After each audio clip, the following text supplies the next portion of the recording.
Permisi, Pak Ali. Kami izin Ya. membantu ya, Pak, untuk open gate peserta. Ya.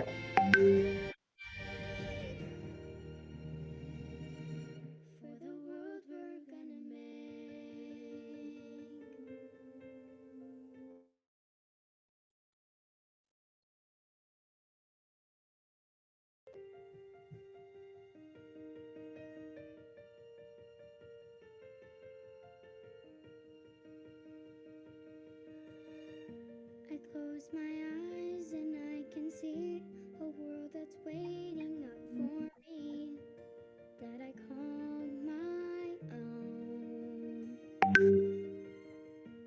Through the dark, through the door, through where no one's been before, but it feels like home. They can say it all sounds crazy. They can say I've lost my mind. I don't care, so call me crazy. We can live in a world that we design. 'Cause every night I lie in bed, the brightest colors fill my head.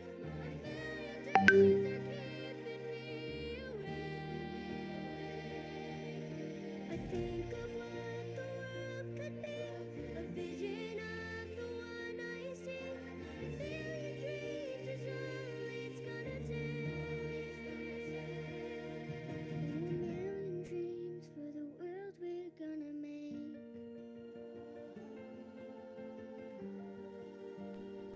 Assalamualaikum Pak Ali Asad. Selamat siang. We can build. Waalaikumsalam. Selamat datang Pak, terima kasih. Sama-sama Pak. Salam kenal. Salam kenal Pak Ali. Things I compile, each one there to make you smile on a rainy day. They can say it all sounds crazy. They can say we've lost our mind.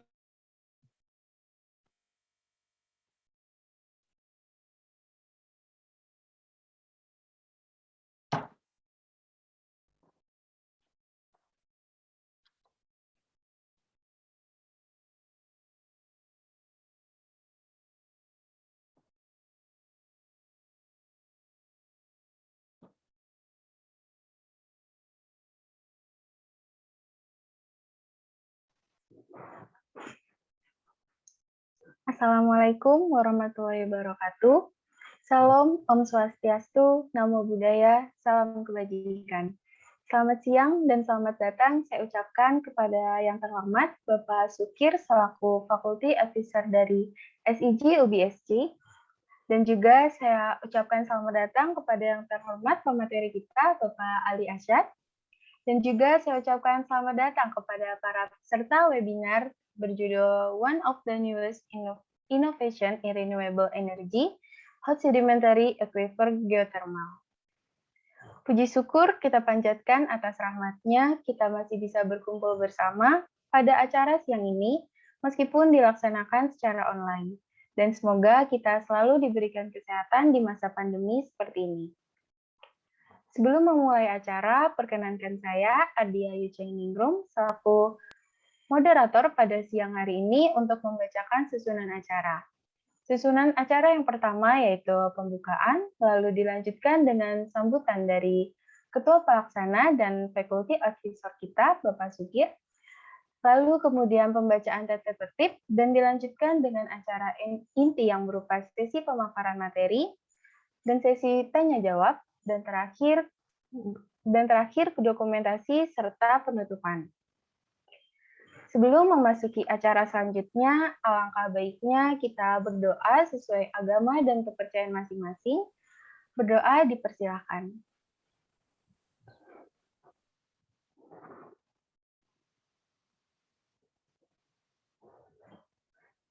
Berdoa dapat dicukupkan. Selanjutnya adalah sambutan dari Ketua Pelaksana webinar siang ini, yaitu Kak Anissa Muzafara. Waktu dan tempat dipersilakan. Baik, terima kasih kepada MC yang telah memberikan saya kesempatan. Saya ingin mengucapkan terima kasih kepada Bapak Sukir yang telah bersedia dan bersedia hadir pada siang hari ini. Lalu saya juga mengucapkan terima kasih kepada Pak Ali yang sudah bersedia menjadi pemateri dan membagi ilmunya kepada kita semua. Lalu terakhir saya mengucapkan banyak terima kasih kepada para peserta yang hadir pada siang hari ini. Saya harap acara ini dapat memberikan kita semua wawasan baru serta akan bermanfaat untuk di kemudian hari. Terima kasih, mungkin saya serahkan kepada MC.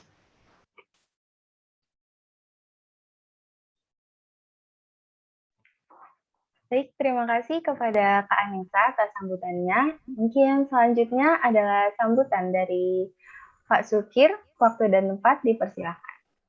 Baik, terima kasih Mbak Moderator. Assalamualaikum warahmatullahi wabarakatuh. Salam. Selamat siang, salam sehat semuanya. Yang saya hormati Pak Ali Asad. Terima kasih Pak Ali Asad, salam kenal ya. Salam kenal, Sehat Pak. selalu ya. Terima kasih ini sudah meluangkan waktunya untuk membagi ilmu. Semoga menjadi amal jariah Bapak ya. Amin, Terima amin. kasih. Jadi ini mohon maaf, saya ini juga di tengah-tengah workshop ini acara. Jadi saya buka di forum juga, nggak masalah. Jadi ini di pagi hari, siang hari ini teman-teman SEG Society Exploration Geophysics Brawijaya Chapter mengadakan webinar series ya saat ini berkaitan dengan geothermal, di mana Pak Ali Asad ini sudah expertise di situ ya, karena sudah pernah menimba ilmu di Auckland ya Pak Asad ya.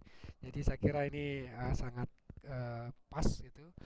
Saya kira ini teman adik-adik dari SEG ini mumpung ada ahlinya, reservoir dan sebagainya, silakan menggali ilmu sedalam-dalamnya mumpung beliaunya meluangkan waktu. Jadi saya kira kegiatan ini sangat bermanfaat di tengah pandemi di mana kita tidak bisa luring ya, kegiatan daring pun jadi, dan ini malah justru tidak membatasi secara geografik kita ya. Ada teman-teman dari ITERA, ada teman-teman dari Kalimantan, ada teman-teman dari semua saja komunitas geofisik ya. Saya kira ini hal yang sangat positif ya dan perlu kami support. Sekali lagi kami dari SIG Chapter UB mengucapkan terima kasih kepada pemateri Bapak Ali Asad, juga kepada panitia yang telah melaksanakan kegiatan ini, juga kepada adik-adik di SIG UB ya. Jadi teruslah beraktivitas, teruslah berkegiatan, karena ya kita memang kadang kita bisa berkumpul walaupun daring pun kadang kita kadang juga ada waktu, kadang juga pas ada kegiatan tidak bisa kita tinggal. Ini pun saya juga bersamaan dengan kegiatan, cuman kebetulan ini lagi isoma dan bablasan isomanya jadi saya sempatkan. Nanti Pak Ali saya mungkin mohon izin pasif karena saya harus mengikuti kegiatan juga di kampus. Ini kebetulan ada luring ya, luring terbatas, jadi kami juga ada kegiatan di sini. Jadi demikian mungkin sepatah dua patah kami. Sekali lagi ini sangat positif kegiatan ini untuk adik-adik SIG Komunitas Geofisik Eksplorasi. Kemudian juga topik yang saat ini dibawakan berkaitan dengan geothermal adalah hal yang mungkin aspek ke depan, karena memang ini menjadi salah satu target dari pemerintah kita, gimana mereka pemerintah mau bahwa nanti proporsional renewable energy terutama geothermal itu akan ditingkatkan. Jadi proporsinya rasio dan sebagainya itu mungkin akan meningkat di renewable energy yang mungkin diminta akan sekitar 23 atau 25%-an dari keseluruhan penggunaan energi nasional ya. Jadi saya kira ini akan menjadi manfaat yang besar sekali, dan adik-adik kita pernah mengalami kayaknya diskontinuitas generasi geothermal nggih Pak Asad ya. Jadi beberapa dekade yang lalu tidak ada generasi di geothermal ini, mudah-mudahan mulai dekade 90 2000-an ini mulai menggeliat lagi untuk pengkaderan generasi geothermal ya. Ini jadi teman-teman terutama alumni Auckland ini banyak sekali yang sudah menyebar luaskan, membawahi, membidangi dan semuanya. Ini dari stakeholder di Indonesia kebanyakan dominasi teman-teman dari sana, dan ini mungkin sudah mulai menggeliat mulai dari di Jawa, Jawa Barat, Jawa Tengah, Jawa Timur, Jogja dan sebagainya sudah mulai pertumbuhan bermunculan generasi-generasi geothermal, kemudian juga sudah menyebar ke Sumatera juga ke Kalimantan. Saya harap ini dengan potensi Indonesia yang demikian besarnya menjadi salah satu andalan energi baru terbarukan kita, sehingga kita bisa lebih bijak untuk menangani lokasi-lokasi di mana ada potensi geothermal. Walaupun potensinya kecil, mulai dari suhu rendah, suhu sedang maupun suhu tinggi, semua bisa dioptimalkan. Saya kira ini tantangan dari generasi ke depan, bagaimana mengoptimalkan semua potensi geothermal yang ada di Indonesia. Saya kira nanti Pak Ali Asad akan banyak sekali membagi ilmunya berkaitan dengan reservoir di situ. Kemudian adik-adik juga bisa membuat pertanyaan yang membuat challenge untuk diri sendiri, challenge untuk kita semua, challenge untuk sumbangsih kita ke bangsa kita terkait dengan pemanfaatan geothermal dan pengembangan untuk daerah-daerah tertentu. Jadi sekali lagi kegiatan webinar series ini sangat positif dan saya mengapresiasi dan mengucapkan terima kasih sekali kepada Pak Ali Asad dan juga panitia dan juga SCG. Mudah-mudahan apapun yang kita usahakan di siang ini menjadi dicatat sebagai amal ibadah dari Allah SWT. Kita diberikan semua kelancaran dan dijaga kesehatan kita selalu. Saya kira cukup dari kami, kurang lebihnya kami mohon maaf yang sebesar-besarnya. Selamat untuk berwebinar, semoga dilancarkan dan dimudahkan segala urusannya. Sekali lagi mohon pasif nanti saya Pak Ali Asad nggih. Jadi saya mengikuti kegiatan ini. Dari demikian dari saya, kurang lebihnya maaf. Terima kasih. Assalamualaikum warahmatullahi wabarakatuh. Pak Ali Asad, terima kasih. Waalaikumsalam. Terima kasih Pak Sukir atas sambutannya. Dan selanjutnya adalah pembacaan tata tertib webinar pada siang hari ini, yaitu yang pertama adalah selama webinar, peserta bebas menghidupkan atau mematikan kamera. Lalu yang kedua, selama sesi presentasi, peserta harus mematikan mikrofon kecuali diizinkan oleh moderator. Yang ketiga, pada sesi tanya-jawab, jika peserta ingin mengajukan pertanyaan, peserta diharapkan menggunakan fitur raise hand yang ada pada Zoom Meeting atau melewati kolom komentar dengan hashtag izin bertanya. Setelah diizinkan oleh moderator untuk mengajukan pertanyaan, peserta dapat menyalakan mikrofon dan mulai mengajukan pertanyaan. Diharapkan menanyakan dengan menyebutkan nama dan institusi terlebih dahulu. Yang keempat, sebelum webinar ditutup, akan ada sesi dokumentasi. Peserta tanpa ada kendala diharapkan menyalakan kamera. Yang kelima, akan ada presentasi di akhir acara nanti. Diharapkan untuk peserta mengisi presensi terlebih dahulu sebelum meninggalkan room. Itu dia tata tertib yang ada, diharapkan peserta dapat mematuhi tata tertib tersebut. Selanjutnya adalah pemaparan sesi materi oleh Pak Ali Asad. Namun sebelum itu kita perkenalan dulu dengan membacakan CV beliau. Untuk panitia yang bertugas, bisa di-share screen.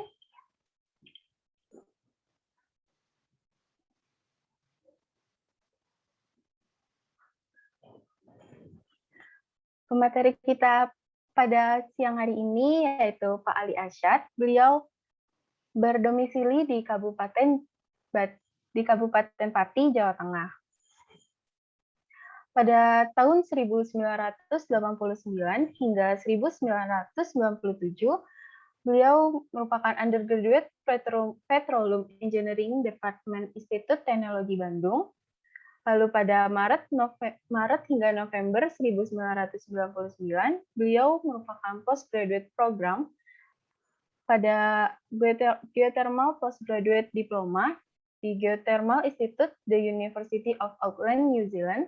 Lalu pada 2013, beliau mengikuti Doktorat Program di Department of Earth Resource Engineering di Kyushu University of Japan. Lalu beliau juga mengikuti beberapa studi dan konsultasi. Yang pertama, pada Agustus 1997 hingga April 1998, beliau mengkonsultasi Indonesia dengan tema Indonesia Geothermal Database Management System untuk Direktorat General of Oil and Gas di Department of Energy and Mineral Research. Lalu pada awal tahun 2000, yaitu Januari hingga Juli 2000, beliau juga melakukan studi di Analysis of Oil and Gas Contract System untuk Direktorat General of Oil and Gas, Department of Energy and Mineral Research. Dan yang terkini pada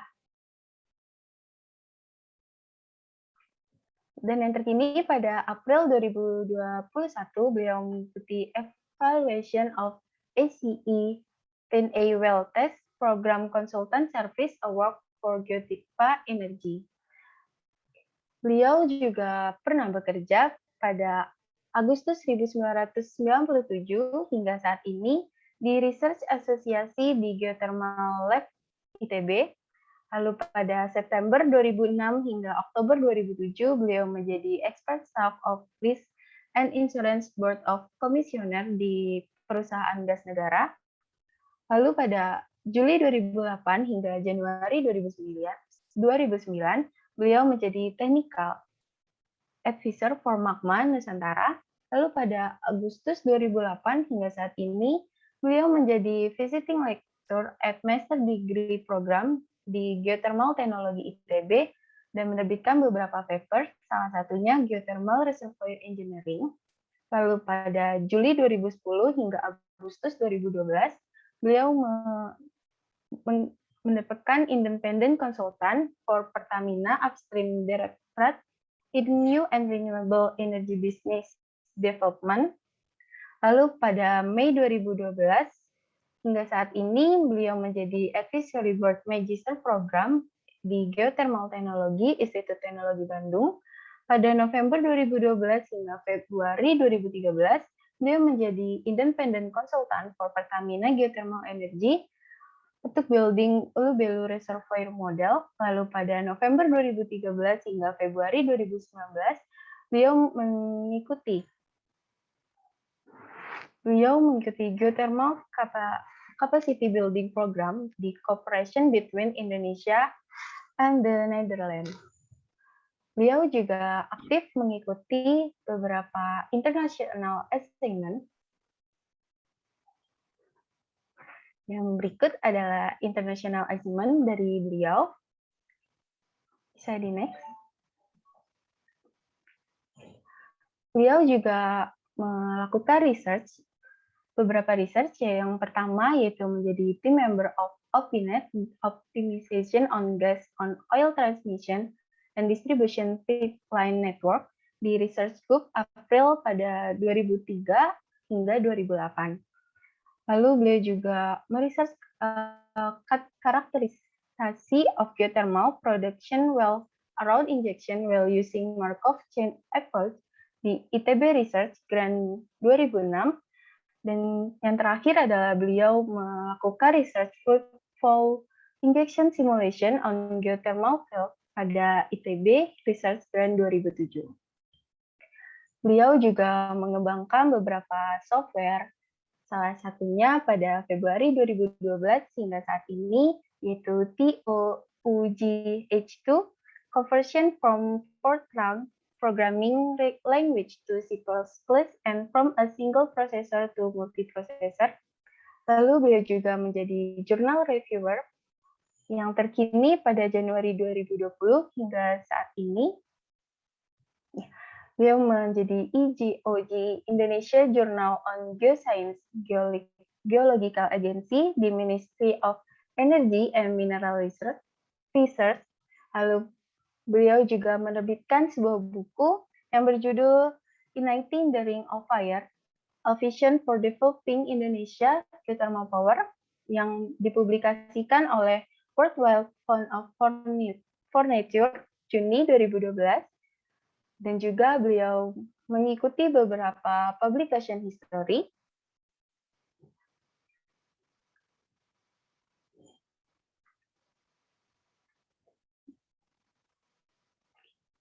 Beliau juga aktif dalam mengikuti seminar baik di dalam negeri maupun kancah internasional. Next.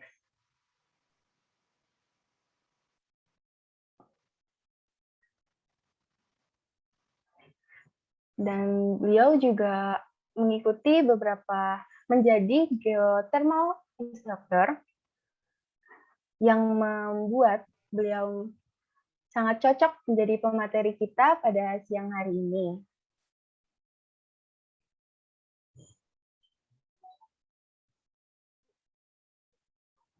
Baik, mungkin langsung saja kita sapa Pak Ali. Selamat siang, Pak Ali. Selamat siang semuanya. Selamat siang, Mbak Siang, Ardia Pak. sebagai moderator. Gimana Pak, kabarnya sehat? Alhamdulillah sehat. Sekarang lagi di rumah aja atau lagi di mana nih Pak? Nggak pernah keluar-keluar selama COVID. Ya benar Pak, cari aman ya Pak. Iya, masih takut gitu. Karena iya, masih belum terkendali kan soalnya. Iya benar banget Pak. Ya. Oke, mungkin bisa langsung saja saya serahkan forum ke Bapak ya Pak ya. Terima kasih Mbak Ardia, moderator. Terima kasih Pak Sukir yang sudah membuka acara ini. Kemudian juga panitia dari SEG Universitas Brawijaya. Kemudian juga semua peserta yang ikut dalam acara ini. Mestinya hari Sabtu pasti punya kegiatan yang lain, tapi menyempatkan untuk mengikuti acara ini. Sehingga saya sangat bersyukur sekali yang ikut bisa mengikuti cukup banyak. Materinya cukup menarik. Sebenarnya saya belum pernah presentasi mengenai hot sedimentary basin yang sebenarnya pernah kita studi sama Bu Ninik di tahun 2012. Tapi kalau presentasi belum pernah Bu Ninik, yang presentasi kemarin di acara ITB International Geothermal Workshop menyinggung sedikit mengenai hot sedimentary basin yang pernah kita lakukan untuk kota Jakarta. Tapi untuk kali ini saya akan bahas hot sedimentary basin secara umum, jadi tidak terlalu detail.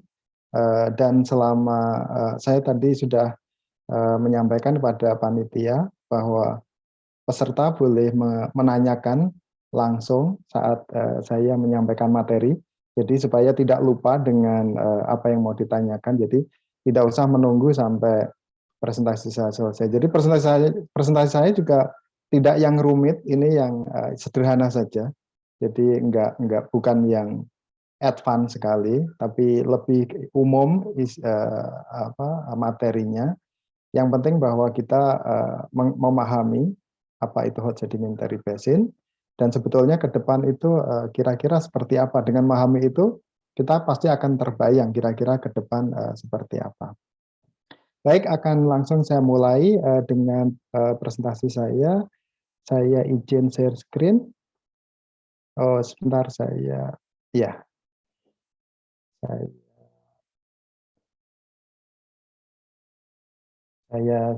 slideshow dulu ya.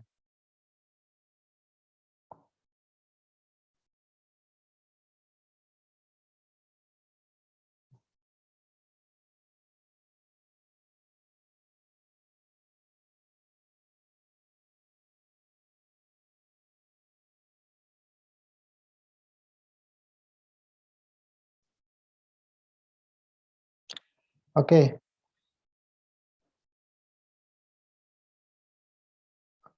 Nah ini presentasi yang telah saya siapkan yaitu mengenai hot sedimentary aquifer geothermal. Jadi apa yang mau saya sampaikan dalam kesempatan kali ini yaitu apa itu hot sedimentary aquifer geothermal itu sendiri secara pengertian definisi begitu. kemudian potensinya di Indonesia seperti apa, kemudian potensi pemanfaatannya juga seperti apa, pemanfaatannya di Indonesia ini sudah sejauh mana, kemudian bagaimana menghitung cadangannya, karena ini ada beberapa yang menanyakan, beda nggak sih dengan geothermal secara umum. Nah, jadi kita kembalikan dulu mengenai geothermal itu. Kita sebenarnya geothermal ada beberapa jenis atau sistem geothermal. Yang kita kenal selama ini adalah yang hydrothermal system. Tapi sebenarnya geothermal itu ada banyak. Jadi hydrothermal system ini adalah sistem di mana ada air, ada panas. Jadi memang sistem yang paling ideal, yang paling banyak dimanfaatkan saat ini. Umumnya kita mengenal yaitu namanya hidrotermal untuk dominasi uap dan dominasi air. Itu kalau dari sisi fluidanya, sifat fluidanya, apakah itu uap atau air. Tapi kalau dari sisi yang lain, misalkan dilihat dari terrain, itu ada yang flat terrain sama high terrain. High terrain seperti di Indonesia yang ada di dataran-dataran tinggi. Tapi di New Zealand ada di flat terrain, jadi di dataran rendah. Itu juga memiliki keunikan masing-masing. Kemudian yang kedua ada yang disebut sebagai sistem geopressure. Geopressure ini adalah sistem geothermal yang sebenarnya berasosiasi dengan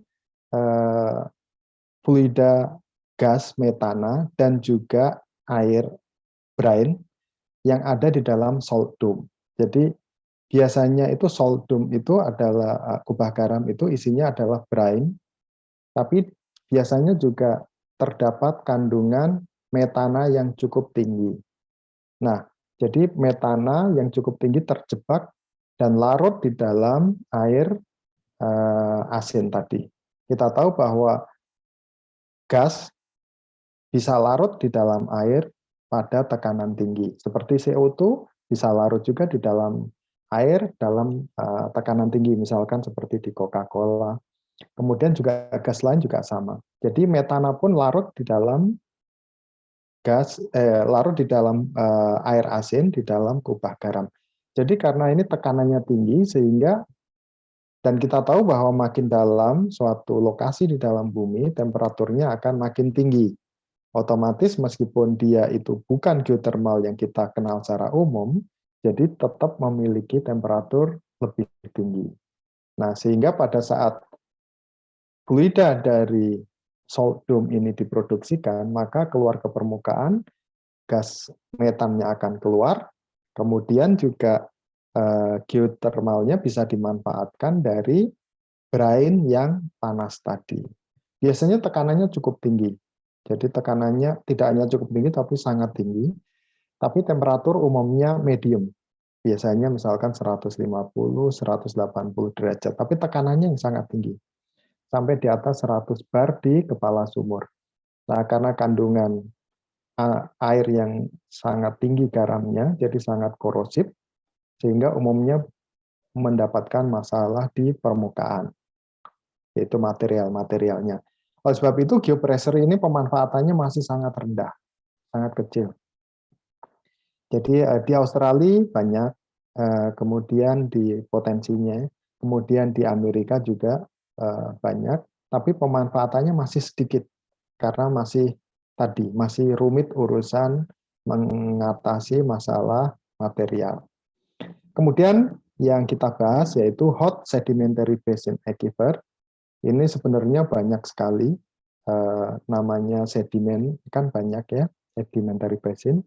Kemudian ada sistem yang lain yaitu petrothermal atau hot dry rock. Kadang-kadang orang suka campur aduk antara hot dry rock dengan EGS. Nah, hot dry rock ini sebenarnya adalah potensi atau sumber panas, misalkan magma atau apa. Magma kan berarti batuan cair. Nah, ini yang berada di daerah yang kering, yang memang nggak ada airnya, misalkan di gurun. Nah, berarti nggak ada airnya. Kalau di Indonesia ada sumber panas, karena ada air menjadi hydrothermal system. Kalau nggak ada airnya menjadi hot dry rock, jadi panas saja, tapi tidak ada airnya. Nah, ini juga masih sedikit pemanfaatannya. Ada risetnya sudah cukup lama, tapi pemanfaatannya masih cukup sedikit. Kemudian yang kelima itu engineered geothermal system. Kalau engineered geothermal system pada dasarnya bisa dilakukan di mana saja. Karena kita intinya bahwa memang membuat. Kalau kita bicara geothermal, kita bicara reservoir, itu sengaja dibuat. Di bumi manapun, makin dalam temperatur makin tinggi. Tinggal bagaimana kita menemukan permeability atau batuan yang punya porosity apa tidak. Kalau tidak, berarti kita harus buat. Harus kita buat menjadi permeable. Nah, ini yang disebut sebagai engineered geothermal system. Jadi bisa dilakukan di mana saja. Tidak terpeduli pada lokasi, bisa dilakukan. Mau di gurun, mau di Indonesia, di tropical countries misalkan, atau mungkin di kutub. Karena apa? Di kutub pun bukan berarti terus temperatur di buminya menjadi dingin, tidak. Jadi kutub itu yang dingin hanya di permukaan. Sama dengan kita. Jadi kita di sini juga, ya betulnya yang dingin dan panas, maksudnya terpengaruh oleh musim dan cuaca, itu hanya di permukaan bumi kita. Mungkin sekitar 100 meter itu masih terpengaruh fluktuasi dari cuaca dan musim. Di bawah itu, suhu akan merata di seluruh permukaan bumi. Jadi waktu di kutub pun kalau membuat sumur, kemudian dengan kedalaman lebih dari 100 meter, suhunya tidak akan berbeda dengan di tropical countries, kecuali di Indonesia misalkan, yang dikenal misalkan panas gitu ya suhunya, di sana dingin, tapi di bawah 100 meter suhunya relatif sama. Jadi nggak terpengaruh oleh iklim maupun oleh cuaca. Jadi makin dalam makin panas sehingga tinggal membuat reservoirnya dengan cara yaitu direkahkan. Nah, ini yang disebut sebagai engineered geothermal system. Aplikasinya boleh juga diterapkan di lapangan geothermal yang biasa, tekniknya boleh. Tapi itu hanya untuk meningkatkan, tapi tidak membuat. Jadi misalkan meningkatkan productivity dan lain-lain, bisa tekniknya diadopsi di lapangan yang hidrotermal system misalkan. Nah, jadi EGS ini juga ke depan juga pasti akan berkembang karena banyak juga daerah-daerah yang bisa memanfaatkan itu untuk keperluan-keperluan yang memang temperaturnya tidak butuh terlalu tinggi. Misalkan untuk penghangat ruangan, untuk juga greenhouse, untuk pertanian, juga nggak terlalu butuh temperatur yang tinggi. Nah, jadi EGS juga lumayan banyak berkembang. Apalagi untuk daerah-daerah yang memiliki anomali temperatur. Di permukaan bumi ini tidak hanya di daerah yang ring of fire, tapi ada daerah-daerah juga tertentu yang memiliki anomali temperatur. Nah, tentunya mungkin ada kemungkinan sistem panas bumi yang lain, yang mungkin ke depan ditemukan atau mungkin dan tidak bisa diklasifikasikan terhadap jenis-jenis yang sudah ada. Nah, ini gambaran sederhana saja untuk hot dry rock. Jadi, untuk hot sedimentary basin. Jadi sangat sederhana. Jadi misalkan ya, ini bumi kita itu permukaan bumi, ini nggak representatif terhadap jarak gitu ya. Kan kalau di reservoir minyak kan sering disebut sebagai anti-clean. Kemudian terjebak minyak, gas, dan air. Biasanya minyak nggak ada sendirian, pasti ada airnya di kedalaman gitu ya. Gas kadang ada, kadang nggak, tergantung properti daripada hidrokarbonnya. Bisa nggak ada gasnya, cuma minyak, tapi air selalu ada.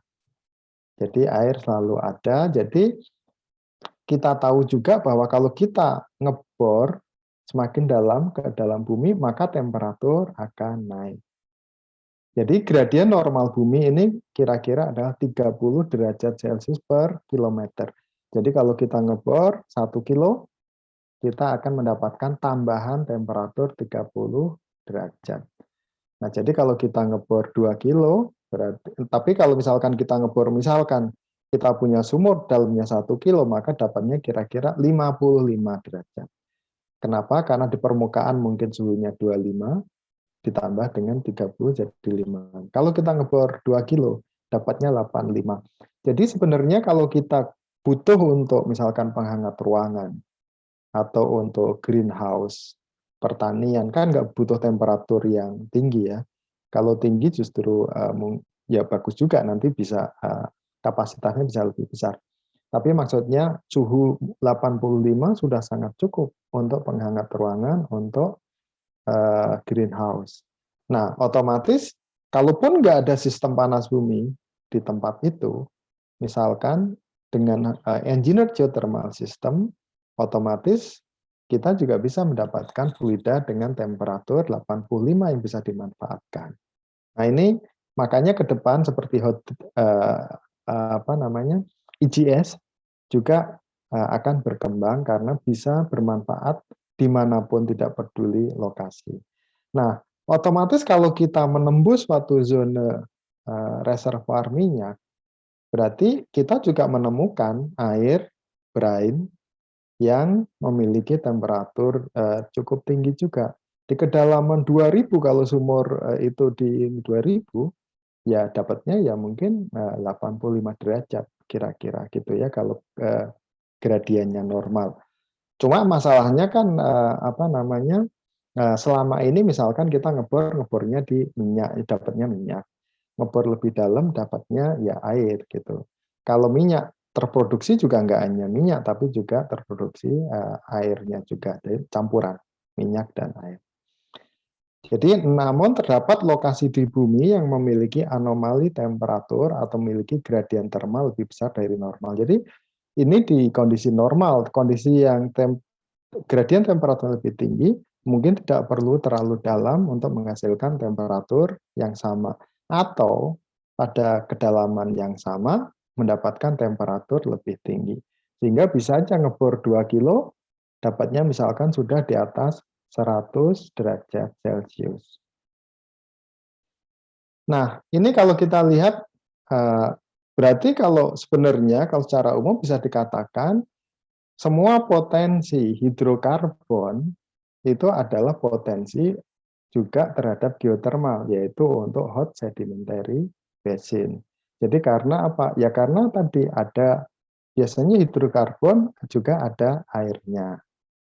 Jadi kecuali misalkan gas ya, kalau gas itu diambil gasnya saja nggak keluar air. Tapi kalau misalkan di bawah gas itu, misalkan ada aquifernya, nah maksudnya potensinya ada di bawah, di dalam aquifer tersebut. Kita lihat bahwa Indonesia memiliki potensi hidrokarbon yang cukup besar, seperti di Aceh, Sumatera bagian tengah, Sumatera Selatan, kemudian Jawa juga banyak, termasuk daerah Jawa Timur, kemudian juga Madura dan ke utara, kemudian juga Kalimantan bagian timur, selatan, utara, kemudian juga Sulawesi, dan juga Irian Kepala Burung. Nah, ini juga otomatis memiliki potensi juga untuk adanya hot sedimentary basin, karena tadi biasanya hidrokarbon nggak sendirian, karena pasti ada airnya, aquifer dari air. Nah, ini yang juga kemudian kalau kita lihat secara spesifik gitu yang banyak lapangan minyak gitu ya di Sumatera Tengah, di daerah Riau. Ini dari penelitian yang pernah dilakukan mendapatkan bahwa gradien thermal atau heat flow yang ada di daerah Sumatera Tengah ini Sumatera ya, Sumatera bagian utara dan Aceh dan utara, kemudian Sumatera Tengah dan Sumatera Selatan, kita lihat memang paling tinggi ada di Sumatera Tengah, di daerah Riau. Nah, ini kalau kita lihat, tapi ini maaf, ini satuannya ini salah ini. Ini harusnya miliwatt per meter persegi. Jadi ini kayaknya ini kalau kilometer persegi otomatis harusnya bukan watt, mungkin harusnya kalau kilometer persegi harusnya 1000 watt, karena kan menjadi 1 juta ya. Jadi umumnya satuannya adalah miliwatt per meter persegi. Nah, ini kalau kita lihat ini dari yang pernah dilakukan bahwa yang memiliki potensi atau adanya heat flow cukup tinggi ada di daerah Riau. Yang kita tahu Riau juga daerah yang sangat besar potensi minyaknya. Nah, ini dari data-data yang dikumpulkan dari berbagai sumur. Sumurnya macam-macam, ada yang kedalamannya cuma sampai 800, tapi ada juga yang sampai 2.600. Jadi cukup representatif. Nah, dari data-data sumur tersebut kalau dibuat konturnya terlihat bahwa, nah itu maksudnya dari data-data sumur tadi kan ada data temperatur di kedalaman sehingga bisa dimodelkan. Nah, ini apa namanya yang digambarkan di sini bahwa dari yang rendah ini kalau yang normal itu sekitar 80. Sementara di sini 77 berarti sekitar 80 sampai yang paling tinggi 369. Ini kan berarti 4 kali lebih ya dari normal gitu. Nah, kalau kita lihat di sini bahwa yang mengarah ke barat otomatis memang mendekati Bukit Barisan, mendekati juga dengan daerah prospek-prospek geotermal. Terus kemudian karena daerah itu juga daerah yang lebih dekat dengan subduction zone. Nah, jadi ini daerah yang bagian barat memang memiliki kecenderungan heat flow-nya sangat tinggi. Berarti ke arah Padang dan juga mungkin arah ke Bengkulu.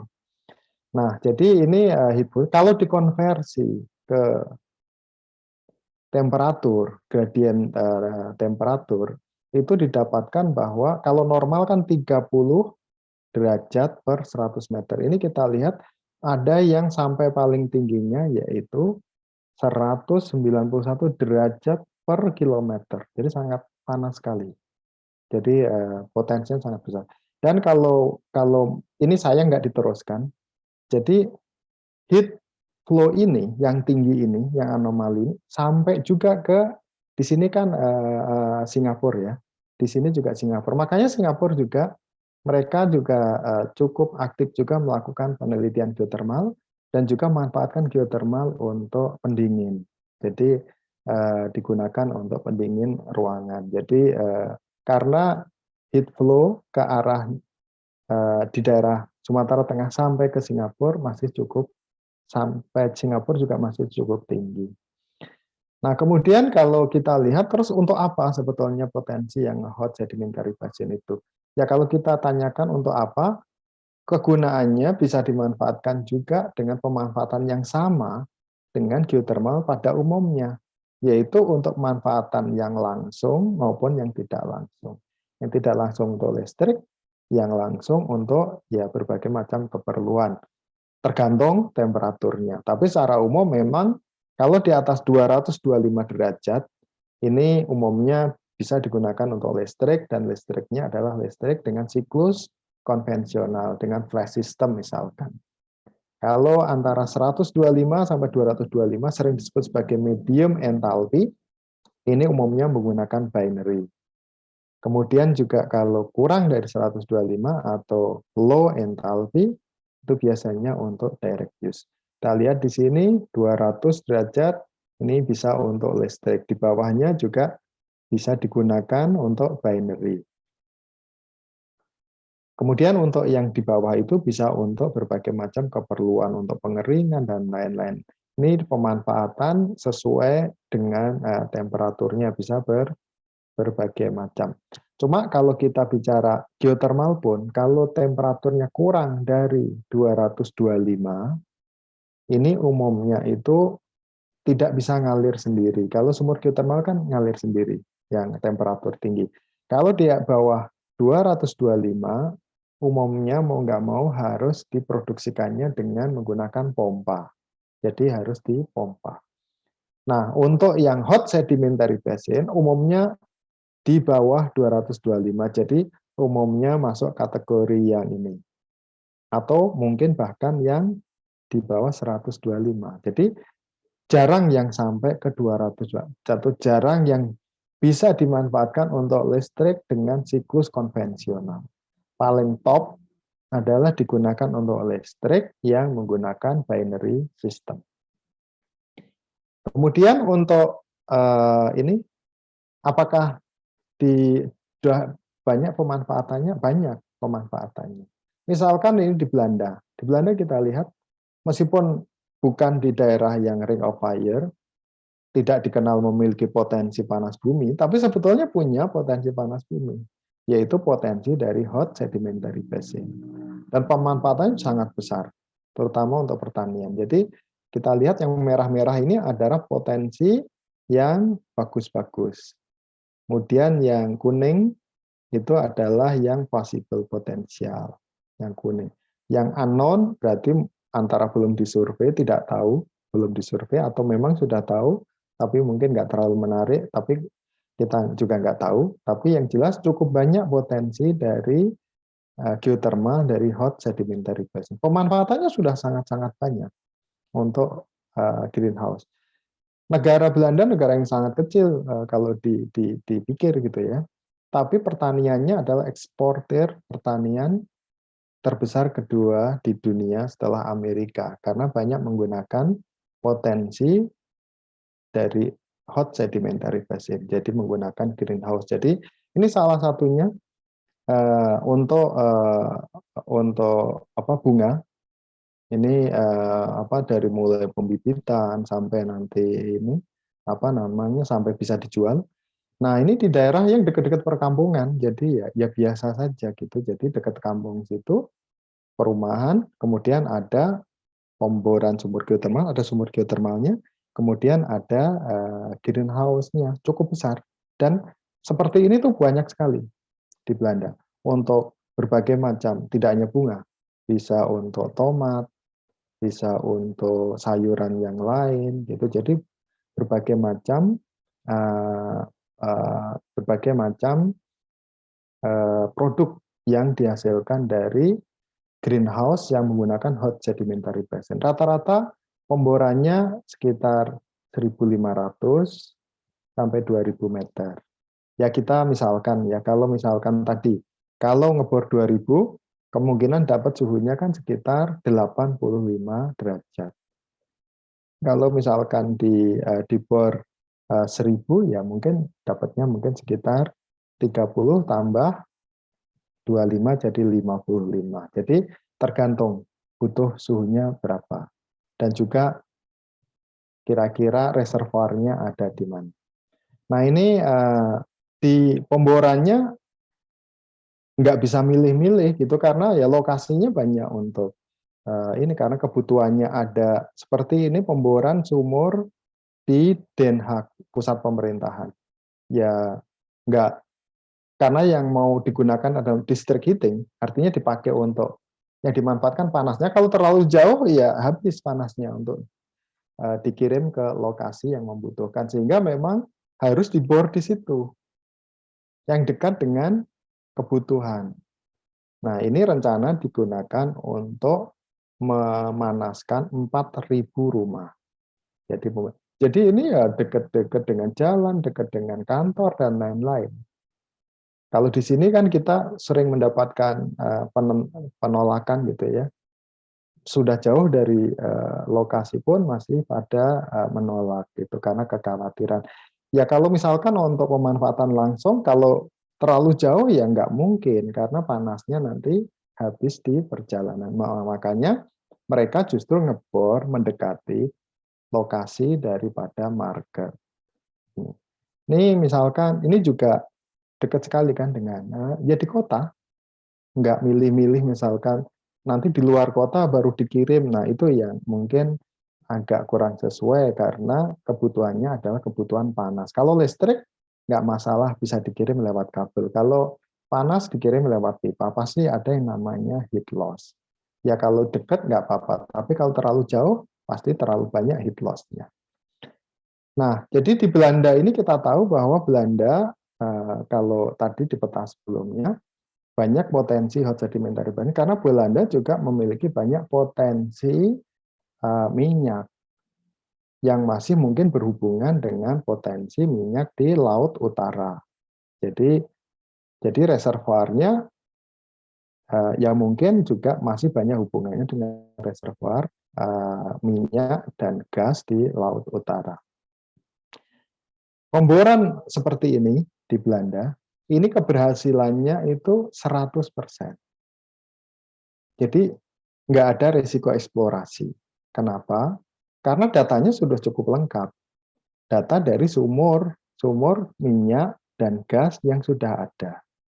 Sehingga membor sumur geotermalnya tinggal seperti sudah nggak ada risiko lagi karena sudah tahu informasinya. Jadi mau ngebor sampai kedalaman berapa. Jadi keberhasilannya 100%.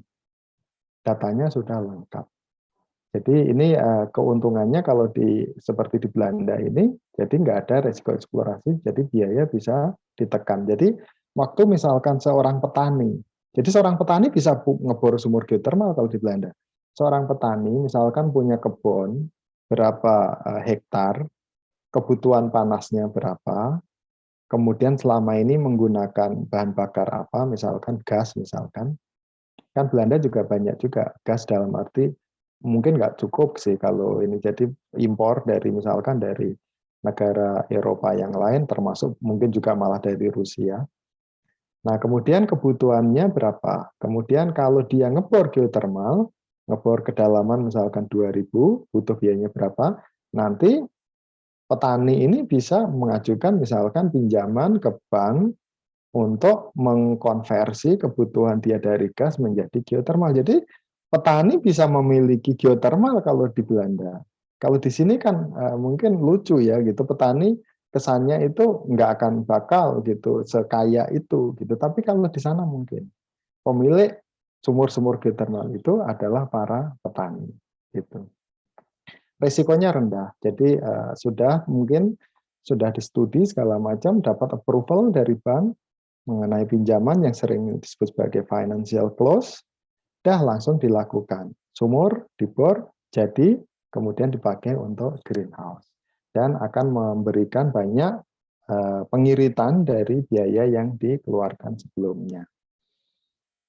Kemudian, nah ini kalau kita bicara potensi mengkonversi lapangan minyak tua menjadi lapangan geotermal sangat mungkin sekali.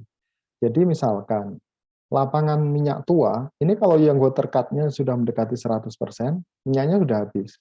Sudah mendekati 100%. Jadi produksinya itu cuma air saja. Nah ini untuk apa? Nah biasanya kan kalau sudah mau ditinggal, itu harus di-plug abandon. Jadi harus ditutup sumur tersebut. Nggak boleh ditinggalkan begitu saja. Kalau nggak dipakai, ditutup. Nah kalau misalkan seharusnya ditutup, terus kemudian dipakai untuk yang lain, berarti nggak perlu ditutup kan? Nah, berarti ini menghemat biaya untuk plug abandon. Kemudian yang ketiga, sumur dapat dimanfaatkan produksi listrik dengan binary cycle. Kalau di daerah Sumatera Tengah tadi, potensi mendapatkan temperatur di atas 100 itu sangat tinggi. Karena tadi heat flow-nya tinggi. Terus kemudian thermal gradiennya juga sangat tinggi. Jadi kemungkinan mendapatkan temperatur di sumur-sumur minyak itu, sumur minyak tua itu bisa di atas 100 derajat. Jadi bisa dimanfaatkan menjadi listrik juga untuk binary cycle. Karena kalau dimanfaatkan untuk memanfaatkan langsung, misalkan pertanyaannya mau dipakai apa di sana, ya kan? Pertanian mungkin nggak tahu, ya bisa aja industri pertanian dibawa ke sana gitu. Tapi kan belum ada. Yang paling sederhana adalah pakai untuk kebutuhan listrik gitu ya. Nah, jadi kemungkinan ini sangat cocok untuk dikonversi ke listrik. Banyak juga studi sudah dilakukan mengenai konversi ini baik di Indonesia maupun di dunia ya. Kemudian biaya investasi lebih murah karena tidak membutuhkan pemboran sumur. Jadi kalau dihitung investasi geotermal tinggi, nah kalau untuk hot sedimentary basin memanfaatkan sumur dari lapangan tua berarti nggak mahal karena apa? Tidak perlu ngebor sumur, sumurnya sudah ada. Tinggal biaya untuk pembangkit. Kemudian makin baik keekonomiannya pada daerah yang memiliki anomali temperatur tinggi. Jadi kalau kondisinya adalah memiliki anomali temperatur yang tinggi, nah ini lebih menarik lagi, lebih ekonomis lagi.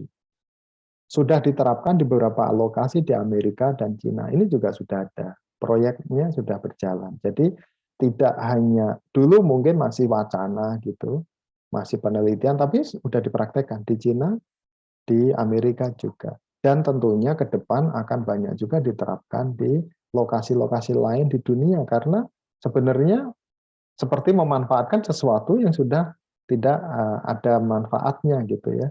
Kemudian dimanfaatkan dari lapangan minyak, kemudian jadi lapangan geotermal. Nah, kalau kondisinya seperti itu, bahkan di negara-negara Arab segala macam bisa menjadi produsen geotermal karena lapangan-lapangannya yang sudah dipleted bisa dimanfaatkan untuk menghasilkan geotermal. Nah, sejauh mana sebetulnya perkembangan kalau hot sedimentary basin itu HSA, hot sedimentary aquifer di Indonesia ini? Nah, yang pernah dilakukan ini ya bisa dibilang ketinggalan, bisa juga apa namanya? Karena kalau orang lain sudah memulai cukup lama sebelumnya seperti Belanda kan, berarti sudah jauh sebelumnya karena tidak punya potensi hydrothermal system. Jadi akhirnya hot sedimentary aquifer dimanfaatkan. Di Indonesia, ini yang pertama dilakukan itu yaitu investigasi awal, ini antara Pertamina, ITB, dan IF Teknologi Belanda, mengenai pemanfaatan hot sedimentary basin aquifer untuk cooling rencana gedung Pertamina Energy Tower di tahun 2014. Gedung ini direncanakan itu akan beroperasi 2020 waktu itu. Tapi ingat, ini sudah sebetulnya sudah dimulai seperti groundbreaking-nya itu di 2012. Tapi sampai sekarang belum terjadi. Tapi kita lihat kenapa ya. Jadi waktu itu harga minyak tinggi. 2012 harga minyak tinggi. Kemudian di 2014 November tepatnya harga minyak jatuh.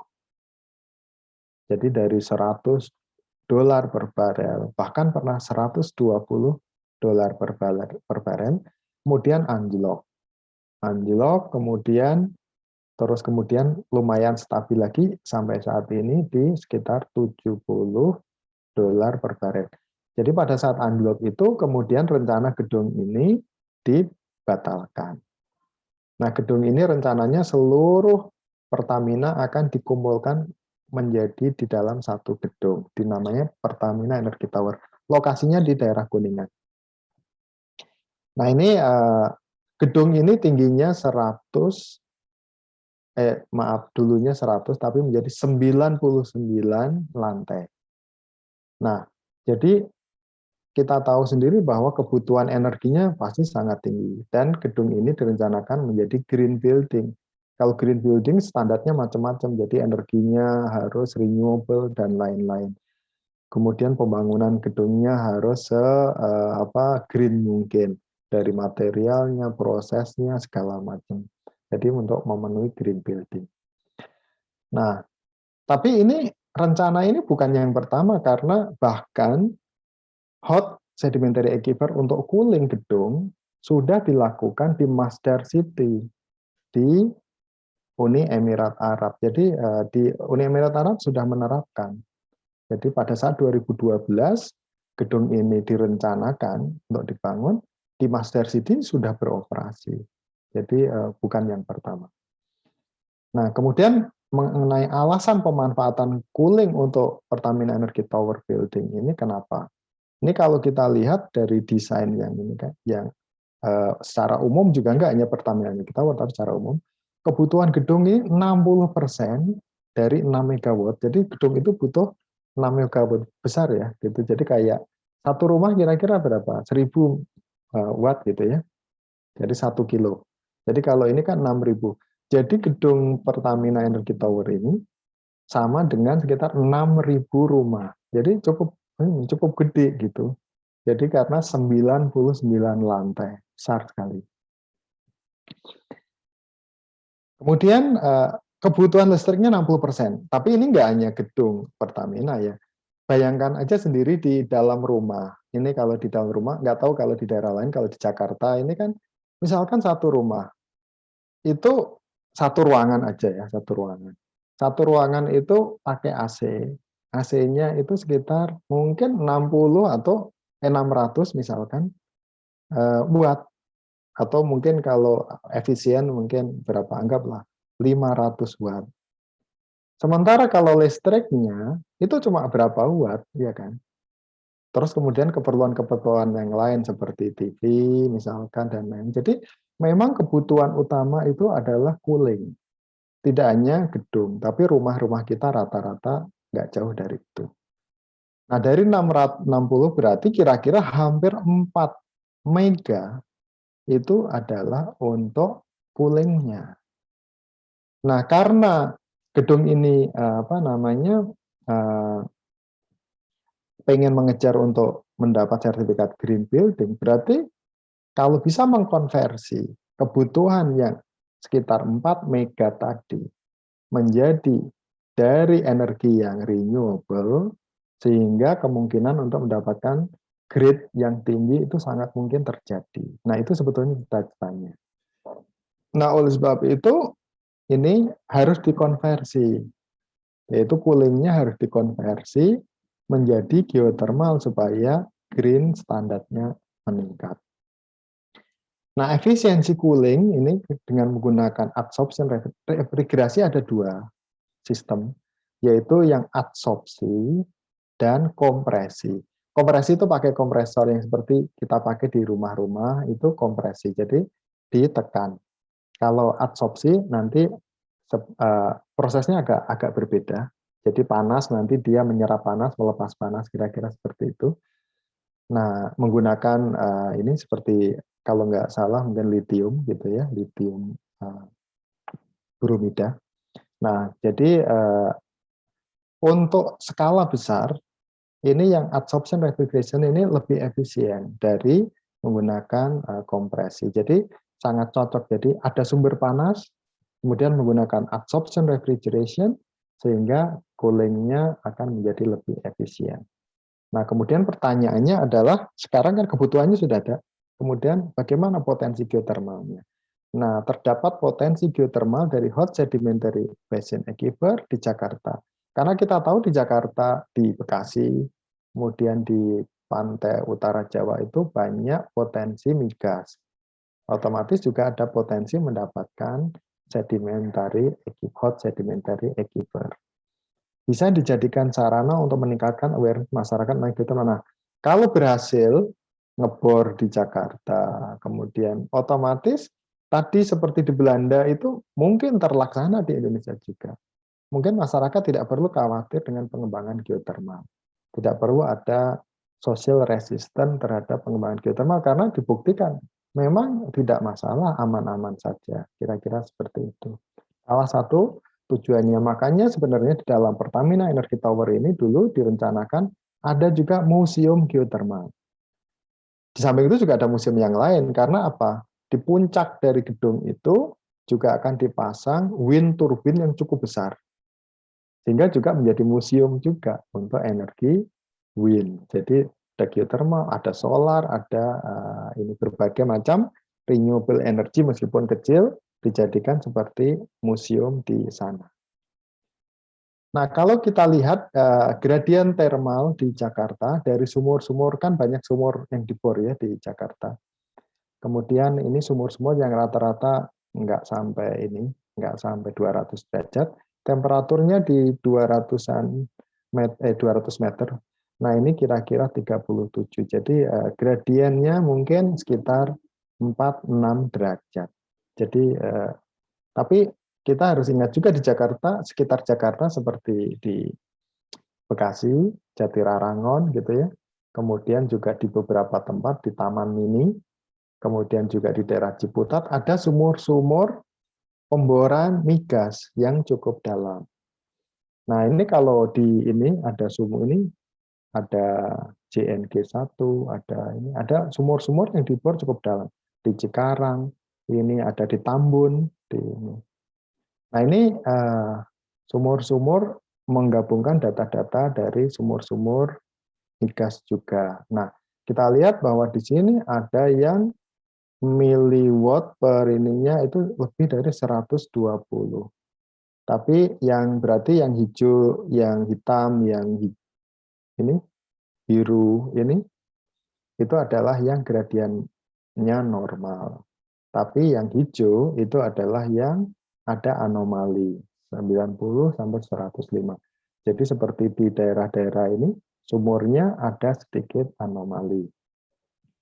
Ini kondisi di jadi ada kemungkinan yang di ini karena ada yang di daerah JNG1 ini di daerah Ciputat ya. Ini di atas 120. Kita lihat makin ke selatan makin panas. Ini kita lihat di sini ada gunung. Kemudian makin ke sini juga makin panas. Jadi cenderung bahwa makin ke selatan heat flow-nya makin panas. Sama halnya juga di Sumatera. Makin ke barat heat flow-nya makin panas. Makin besar. Kemudian dari sisi formasi ditemukan berbagai macam formasi sedimen. Ada limestone seperti di Parigi, ada pre-Parigi. Di sini ada yang dominan, ada yang upper Cibulakan dan lower Cibulakan. Nah, kalau Parigi ini kalau nggak salah kedalamannya sekitar kalau nggak salah sekitar 800-an meter. Kemudian yang upper Cibulakan ini sekitar 1.500-an. Kemudian yang di lower Cibulakan ini kalau nggak salah sekitar 2.300. Jadi ada beberapa formasi yang bisa dijadikan target untuk pemboran sumur geotermal yang akan digunakan untuk pendingin dari ruangan gedung Pertamina Energy Tower. Nah ini sebetulnya ini slide saya yang terakhir, makanya sebetulnya saya mengharapkan lebih banyak ke diskusi apa yang ingin diketahui. Jadi kalau dari sisi cadangan, mau hot sedimentary aquifer, mau geothermal yang lain, prinsipnya sama. Kalau saya di geothermal yang umum saya menggunakan adanya power density misalkan, atau misalkan menggunakan heat stored method atau volumetric method, kemudian bisa juga menggunakan reservoir modeling. Di dalam hot sedimentary aquifer, prinsipnya sama, bisa diterapkan semuanya. Tapi umumnya lebih banyak menggunakan reservoir modeling. Kenapa? Karena selama ini dipraktekannya adalah di dalam daerah yang rata-rata sudah dikembangkan menjadi lapangan migas. Sehingga data-data mengenai permeability, porosity, kemudian bisa diperkirakan productivity daripada sumur itu, sehingga akhirnya yang banyak diterapkan adalah reservoir modeling karena datanya sudah cukup. Tapi sebenarnya kalau enggak, tergantung data ya. Berarti kalau enggak bisa menggunakan histo, bisa menggunakan power density. Itu dari sisi metode. Klasifikasi dapat menggunakan standar UNFCCC 2019. Klasifikasi kalau di cadangan itu sebenarnya di geothermal itu ada tiga sumbu, yaitu sumbu G itu resource, sumbu E lebih ke arah F itu arah ke project visibility-nya, kemudian E itu environment and social. Jadi sumbu G, F, dan E. Atau EFG juga boleh di ini kan, kalau mau urut. Jadi G, F, E, atau EFG. Resource, G, jadi geologi, jadi resource-nya. Kemudian F itu visibility project, maksudnya itu proyek itu kira-kira bisa nggak dijalankan. Kemudian yang E, environment and social. Nah, tergantung dia statusnya ada di mana. Dan ada contoh-contohnya juga di UNFC 2019 untuk hot sedimentary aquifer. Jadi UNFC 2009 tidak hanya klasifikasi aja, penjelasan klasifikasi, tapi juga aplikasi, contoh-contohnya ada. Dan ini bisa dicari di internet juga karena milik bersama, jadi boleh dipakai semua orang, jadi publik terbuka untuk umum. Nah itu dari sisi metode. Nah kembali ke tadi di Pertamina Energy Tower tadi, jadi Pertamina Energy Tower yang direncanakan menggunakan geothermal hot sedimentary aquifer tadi, kemudian tantangannya apa? Nah, tantangannya ini yang menjadi tantangan itu banyak. Jadi yang pertama, belum pernah ada dilakukan pemboran sumur geotermal di Jakarta. Jadi kalau belum pernah, ini kan berarti bagaimana aturannya kalau kita mau ngebor di Jakarta. Nah ini waktu itu sudah sempat didiskusikan antara Pemda DKI dengan Departemen atau Kementerian SDM, dalam hal ini Badan Geologi. Jadi sudah sempat didiskusikan kira-kira kan berarti harus dibuatkan aturannya mesti seperti apa. Yang kedua yang menjadi masalah, sebetulnya bukan masalah ya, sebetulnya adalah tantangan itu adalah lokasi di situ, itu kan lokasi yang padat penduduk. Nah jadi pasti nanti masalah sosial, meskipun orang Jakarta mungkin lebih memahami geotermal daripada orang di daerah, misalkan asumsinya. Tapi pasti juga ada masalah kekhawatiran-kekhawatiran. Nah ini kan tentu menjadi tantangan untuk dijawab juga. Jadi kalau dari lokasi itu di daerah Kuningan, atau Rasuna Said rencananya dibangun. Nah kemudian juga sebenarnya kalau di Indonesia ini nanti juga ke depan tantangannya adalah yang mungkin juga adik-adik di sini nanti yang akan menyelesaikan tantangan ini, karena misalkan yang hot sedimentary aquifer ini di lapangan minyak. Minyak itu nginduknya adalah ke SKK migas. Kemudian kalau dikembangkan untuk hot sedimentary aquifer, apakah masih di SKK atau masuk ke Direktorat Dirjen EBTKE di ESDM? Kalau geotermal kan di ESDM, di EBTKE. Kalau untuk oil and gas itu adalah di SKK migas. Nah ini nanti terus bagaimana kalau sudah, apakah WKP-nya dikembalikan, wilayahnya itu dikembalikan dulu ke pemerintah, kemudian baru diinikan lagi, atau bagaimana? Ini kan menjadi tantangannya. Jadi kalau misalkan sumur tadi mau dipelak ke Banten, kemudian mau dimanfaatkan geotermal, artinya sudah nggak ada urusannya dengan oil lagi, ya kan? Nah, apakah ini kemudian dipindahkan enggak yang regulatornya? Itu menjadi tantangan. Sama juga kalau kita ngebor misalkan di hot sedimentary aquifer, misalkan di daerah Jakarta misalkan. Nah, ini sebetulnya kita nggak tahu apakah belum tahu juga ininya, apakah itu masih di kewenangan EBTKE selama ini. Karena kesannya selama ini kan EBTKE hanya ngurus yang masalah yang WKP yang ada di, anggaplah yang geotermal yang biasa kita kenal, yang hidrotermal system. Tapi yang hot aquifer ini seperti apa? Ini juga belum. Jadi sebenarnya waktu itu, karena begitu banyak tantangan, ini cerita di belakangnya ya. Jadi meskipun direncanakan bahwa kita akan ngebor hot sedimentary aquifer di Jakarta, tapi dengan begitu banyaknya PR yang harus diselesaikan, tapi tetap kita harus jalankan, tapi untuk ngejar 2020 gedung itu beroperasi, nggak akan kekejar. Itu dari hitungan 2014.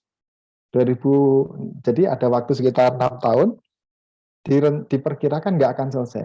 Urusan membuat peraturan, urusan sosial, urusan regulasi, dan lain-lain, peraturan daerah maupun yang regulasi yang lebih tinggi, itu diperkirakan nggak akan selesai. Jadi tetap itu di dalam rencana, tapi secara paralel itu harus ada backup rencana tersebut. Yaitu backupnya bisa menggunakan listrik, tapi juga bisa menggunakan gas. Tapi kalau menggunakan listrik, standar green building-nya turun. Kalau menggunakan gas agak sedikit ini lebih baik, karena gas ini kalau kita bicara CO2 production per kWh lebih bagus daripada menggunakan listrik, karena listrik di Jawa banyak didominasi oleh batu bara. Nah, jadi karbon yang diproduksikan oleh PLN dengan kalau menggunakan sumber gas lebih bagus. Jadi diparalel dengan membuat jalur gas dengan asumsi bahwa ya sudah, toh suatu saat nanti kalaupun gedung ini jalan tetap harus punya backup gas juga. Jadi satu sisi hot sedimentary aquifer-nya tetap dijalankan, proses harus dilalui sambil supaya regulasi itu keluar, rencananya begitu. Tapi di sisi yang lain ada backup, yaitu menggunakan gas sebagai backup rencana supaya tidak nanti karena tidak yakin bahwa yang hot sedimentary aquifer itu akan bisa mencapai target di 2020. Nah, kira-kira secara sekilas bahwa sumur yang akan dibor itu dua waktu itu, yaitu satu dibor ke arah misalkan barat gitu ya, yang satu diarah ke timur. Yang satu sebagai produksi, yang satu sebagai injeksi. Yang produksi sama injeksi ini kira-kira jaraknya karena kan deviated well gitu, sehingga jaraknya kira-kira itu bedanya minimal 1 kilo. Jadi 1 kilo ke barat itu nanti ujungnya sama yang ujung dari yang ke timur itu jaraknya minimal 1 kilo. Syukur-syukur bisa lebih dari itu sehingga interferensi temperatur dari injeksi dan produksi ini tidak terlalu cepat. Nah, setelah dilakukan perhitungan sebenarnya memungkinkan untuk cooling menggunakan hot sedimentary aquifer untuk gedung Pertamina Energy Tower ini. Nah, di negara-negara lain ya pemanfaatan hot sedimentary aquifer nanti ya pasti juga tidak beda seperti itu. Jadi pasti untuk pendingin misalkan, untuk misalkan pengering, untuk pertanian dan lain-lain. Tapi kalau untuk listrik bisa, tapi untuk binary. Nah, binary-nya mungkin adalah di lokasi-lokasi yang memiliki thermal anomali seperti misalkan di Sumatera Tengah tadi, potensinya ada. Tapi kalau nggak punya thermal anomali, ya mungkin untuk keperluan yang direct use. Kira-kira seperti itu, silahkan kalau ada pertanyaan bisa disampaikan dan kita diskusikan. Saya kembalikan kepada moderator. Iya, terima kasih kepada Pak Ali atas pemaparan materinya. Dan untuk teman-teman peserta yang ingin bertanya bisa menggunakan fitur raise hand atau mengetik hashtag izin bertanya di kolom komentar.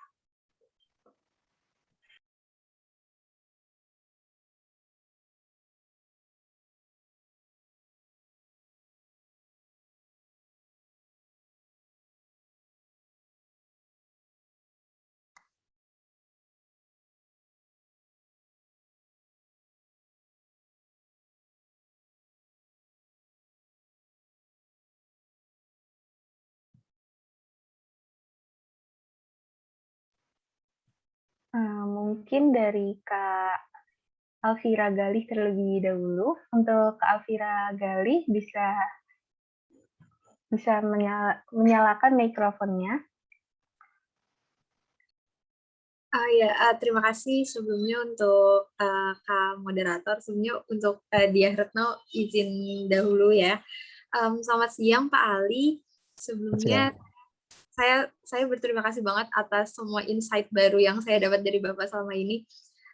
Saya izin bertanya Pak, kalau dari sistem HSA ini, untuk produksi emisi gas yang dihasilkan jika kita menggunakan sistem HSA ini seperti apa ya Pak? Karena kan kalau saya konklusikan sedikit itu kan berarti kan kita masih ada kaitannya dengan hidrokarbon seperti itu Pak. Kalau secara life cycle assessment-nya, kalau untuk emisi gas rumah kacanya dari HSA ini seperti apa ya Pak? Sekian mungkin, terima kasih banyak Pak.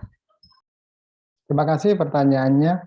Jadi kalau mengenai emisi yang dihasilkan dari hot sedimentary aquifer, ini tentunya sangat tergantung kepada formasinya. Kalau formasinya misalkan itu adalah sandstone gitu, nah mungkin emisinya mungkin nggak terlalu rendah, nggak terlalu tinggi. Tapi kalau karbon, maksudnya karbonat, jadi ya lumayan tinggi gitu. Jadi karena tergantung kepada reservoirnya dia ada di batuan apa. Geothermal juga sama. Geothermal kalau batuannya itu di karbonat, di Sumatera juga ada pengaruh reservoir karbonat pada reservoir geothermal, itu CO2-nya akan tinggi. Tingginya itu misalkan bisa sampai misalkan 2% dari berat gitu ya. Nah, ini juga kalau misalkan di 2% CO2 per berat fluida.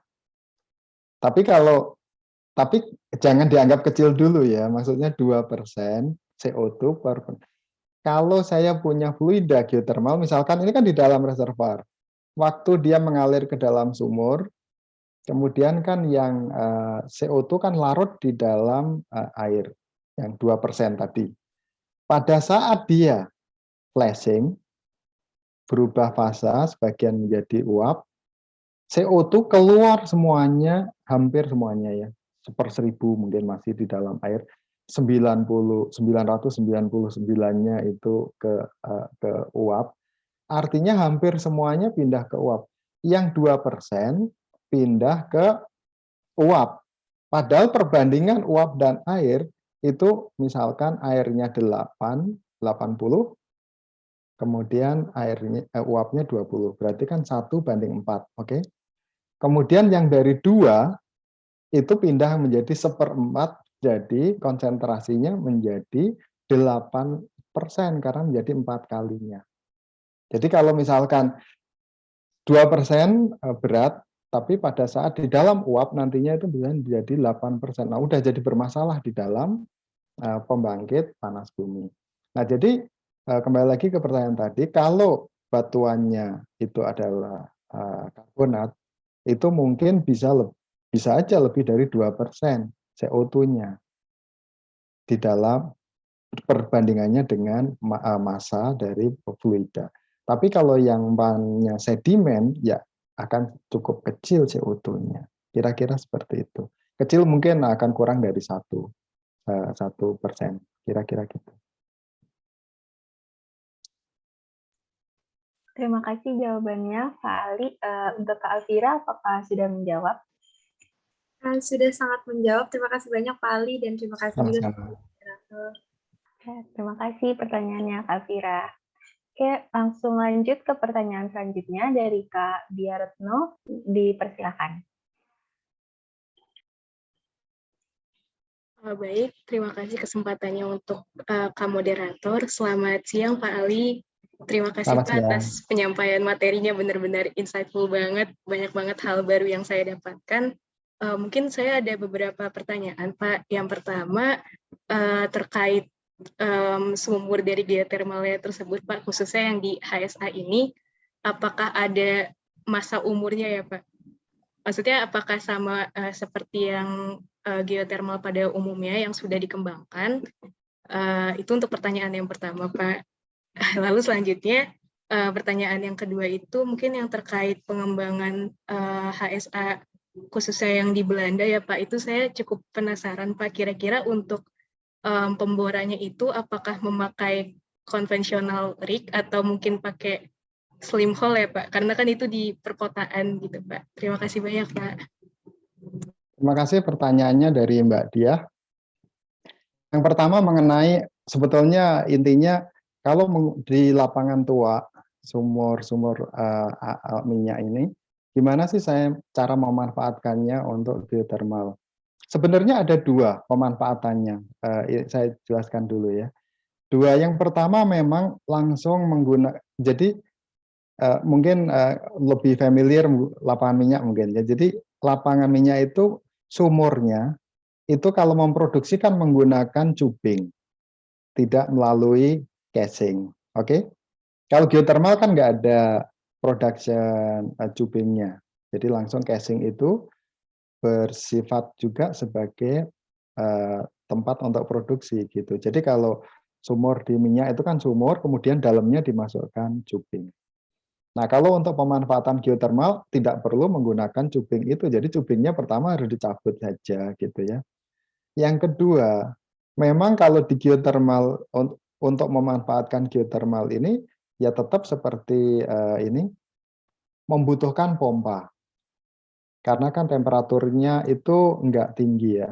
Jadi kalau di atas 225 biasanya bisa ngalir sendiri, tapi kalau kurang biasanya itu harus pakai pompa. Nah, pompa ini kalau temperaturnya itu memang temperaturnya kurang dari 200, itu masih banyak bisa menggunakan submersible pump. Jadi pompanya ditanam kayak pompa air yang di rumah-rumah.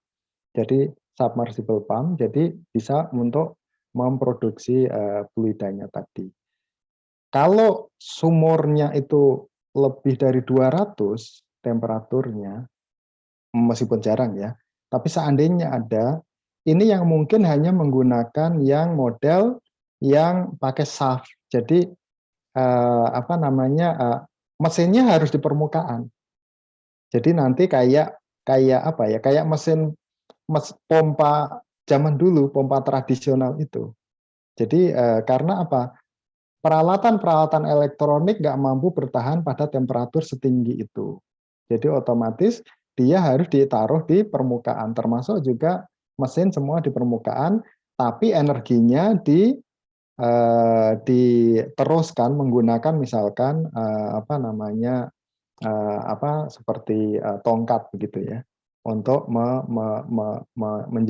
untuk meneruskan energi ke dalam pompa tadi. Nah, tapi kan kalau seperti itu, reservoir, kalau sumurnya itu deviated, itu nggak bisa. Jadi sumurnya harus sumur yang lurus. Kalau sumur lurus bisa, tapi kan nggak mungkin diputer-puter kalau seperti tongkatnya tadi kan.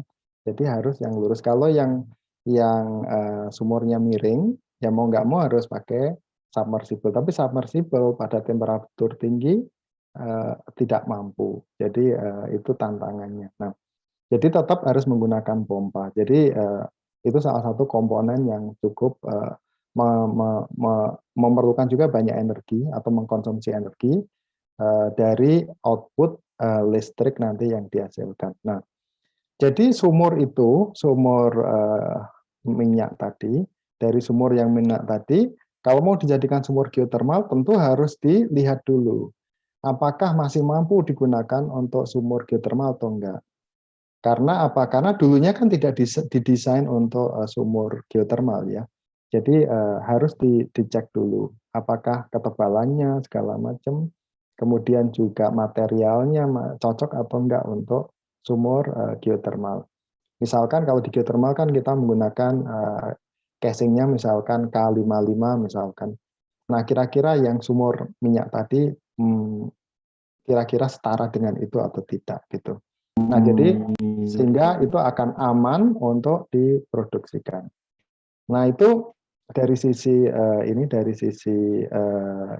sumurnya. Nah, cuma ada dua cara juga. Itu kan diproduksikan langsung dari sumur tersebut. Tapi sekarang juga banyak penelitian yang berusaha memanfaatkannya menggunakan yaitu fluida lain. Jadi fluida lain yaitu menggunakan seperti doublet. Jadi fluida dimasukkan ke dalam pipa yang lebih kecil, masuk ke dalam dalam reservoir, ke dalam sumur, kemudian kembali ke permukaan sehingga temperaturnya menjadi lebih tinggi yang pergi ke permukaan. Jadi kayak satu pipa, kemudian di dalamnya ada pipa lagi. Jadi ada pipa yang lebih besar, kemudian pipa yang lebih kecil di dalamnya. Jadi nanti pipa yang fluida yang dingin itu masuk di sebelah luar tadi, sampai ke bawah udah terpanaskan, nanti dia akan bergerak ke atas.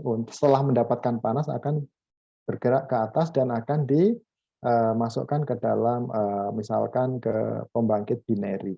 Jadi fluidanya tidak dimanfaatkan langsung, hanya diambil panasnya. Jadi ada dua jenis, dimanfaatkan fluidanya langsung, berarti menggunakan pompa tadi. Kemudian yang kedua, yaitu dimanfaatkan hanya panasnya saja. Nah, itu juga sekarang banyak dilakukan studi di bidang itu. Kemudian yang pertanyaan yang kedua, tadi tentang, apa tadi ya yang kedua ya? Permisi Pak untuk pertanyaan yang kedua. Yang kedua tentang Belanda, oke? Ya. Belanda pemborannya karena mereka mengharapkan laju yang cukup cukup besar gitu. Jadi penggunaannya menggunakan pemboran yang standar, yang biasa saja, bukan yang clean hole. Sebetulnya pemboran slim hole itu ini biasa banyak diperdebatkan gitu ya, untuk eksplorasi segala macam. Banyak yang tidak setuju eksplorasi menggunakan slim hole karena tidak bisa miring dan lain-lain. Kalaupun miring nanti jadi mahal, tidak bisa macam-macam. Pokoknya kelemahannya yang diungkapkan, tapi tidak melihat konteksnya kenapa slim hole dipakai.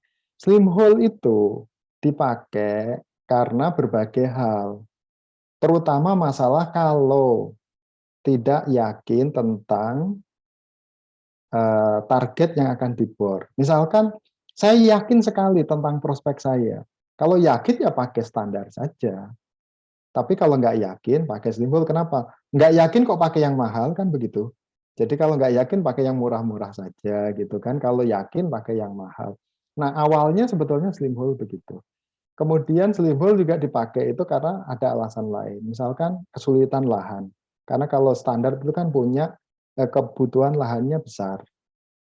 Nah, kemudian yang ketiga biasanya karena masalah air. Karena apa? Air untuk standar butuhnya banyak. Nanti ada ketersediaan air dengan bagi-bagi dengan masyarakat cukup atau tidak. Kalau enggak nanti kan bermasalah. Kemudian juga masalah infrastruktur. Kalau pakai standar kan ngangkat barang yang berat-berat, kadang perlu upgrade jalan, jembatan, dan lain biayanya mahal. Kalau untuk slim hole lebih murah. Nah, alasan-alasan tadi sebetulnya kalau untuk pemboran seperti yang di Belanda, relatif masalahnya masalah mungkin lahan gitu ya, tapi ya apa namanya air mungkin tidak masalah. Kemudian masa keyakinan yakin karena hampir 100% berhasil, datanya lengkap. Jadi keyakinan nomor satu sudah ada. Masalah lahan mungkin nggak terlalu masalah.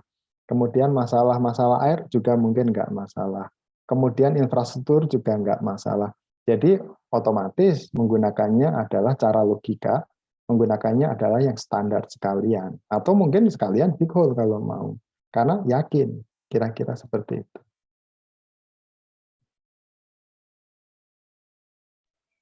Terima kasih jawabannya pada Pak Ali. Untuk Kak Diah, apakah sudah terjawab? Sangat terjawab. Terima kasih banyak Pak Ali. Sama-sama. Dan mungkin peserta yang lain bisa langsung aja bertanya ke Pak Alinya, mumpung Pak Alinya. Oh, ini sudah ada dari Kak Hanung. Bisa dinyalakan mikrofonnya. Terima kasih moderator atas kesempatannya dan selamat siang Pak Ali. Saya Hanung Narindra dari Universitas Brawijaya ingin sedikit bertanya mengenai teknologi district heating yang ada di Belanda. Tadi kan katanya tidak bisa jauh dari pemukiman karena panasnya bisa habis pada saat penyaluran. Nah, pertanyaan saya, kira-kira apakah ada teknologi atau cara yang digunakan untuk bisa mempertahankan panas yang dihasilkan sehingga saat disalurkan itu panasnya bisa bertahan lebih lama. Jika ada, kira-kira cara kerjanya seperti apa? Terima kasih. Terima kasih Mbak Hanung. Saya tadi mikirnya Hanung itu Mas gitu, nggak taunya Mbak. Pertanyaannya adalah, ya apakah ada teknologi untuk mengurangi kehilangan panas selama fluida mengalir dalam pipa gitu ya.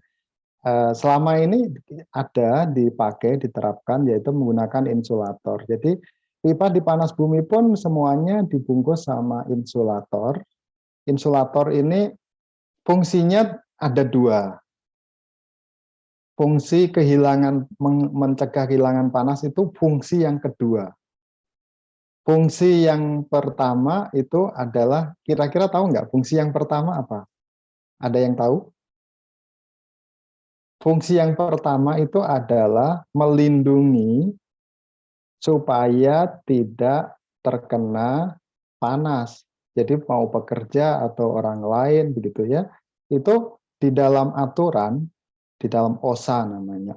Jadi kalau di ini ada aturan yang menyatakan bahwa benda apapun tidak boleh terbuka pada suhu kalau nggak salah di atas 58 derajat. Kenapa? Di temperatur itu dan lebih panas lagi, kalau terkena kulit akan terbakar. sehingga nggak boleh. Jadi pertama justru alasannya melindungi supaya tidak terjadi terbakar, gitu untuk orang atau pekerja di sekitarnya. Nah, yang kedua itu insulator itu untuk menghindari kehilangan temperatur sehingga akhirnya energinya bisa tersalurkan dengan maksimal. Jadi ada, yaitu dengan memasang insulator. Cuma memang kalau insulator misalkan sebagus-bagusnya kan tetap ada ya kehilangan temperatur. Nah, otomatis dalam jarak yang panjang kemungkinan cukup besar kehilangan temperaturnya. Memang misalkan suhunya misalkan ya 40 derajat. Perjalanan misalkan 10 kilo. Ya bukan berarti 10 kilo perjalanan suhunya menjadi 30 derajat ya. Mungkin enggak juga gitu. Bisa ditahan supaya ini apa? Karena apa? Kalau kita mau supaya kehilangan temperaturnya itu rendah, itu kita memerlukan insulator yang sangat tebal. Kebayangkan logikanya. Jadi kalau saya mau supaya kehilangan temperaturnya kecil, jadi saya harus lapisi dengan lapisan yang meredam panas yang cukup tebal. Kalau misalkan katakan kita mau kehilangan panasnya kecil, jadi otomatis kalau kita mengirimnya itu dalam jarak yang jauh, misalkan berapa puluh kilo gitu ya, kita bisa jaga temperaturnya, kehilangan temperaturnya rendah, tapi apa akibatnya? Insulator yang kita peredam panas yang kita gunakan sangat tebal. Dampaknya apa? Menjadi mahal. Jadi alasan yang kedua adalah alasan menjadi tidak ekonomis. Sebetulnya seperti itu. Jadi otomatis harus dihitung antara berapa kehilangan panas yang terjadi. Kehilangan panas yang terjadi itu kan juga uang prinsipnya. Memasang insulator itu juga adalah uang. Nah, nanti dibandingkan antara kebutuhan uang memasang insulator dengan kehilangan uang gara-gara kehilangan panas, kira-kira perbandingannya mana optimumnya sampai di titik mana. Nah, jadi sebetulnya kalau misalkan di luar daerah misalkan bisa saja, tapi pasti ada penambahan biaya. Biaya pipa, biaya kehilangan panas, biaya pemasangan insulator. Kalau diadakan di dekat dengan market, itu berarti banyak kos yang bisa dikurangi. Apalagi kalau itu memungkinkan. Masalahnya kalau tidak memungkinkan, mau nggak mau, berarti harus dilakukan dari daerah yang agak jauh, cuma harus dihitung. Apakah masih ekonomis atau tidak. Kira-kira seperti itu. Apakah terjawab, Mbak Anu? Baik Pak, cukup terjawab. Terima kasih banyak. Sama-sama. Terima kasih pertanyaannya, Kak Hanum. Mungkin teman-teman nih masih ada waktu untuk bertanya kepada Pak Ali, dipersilakan.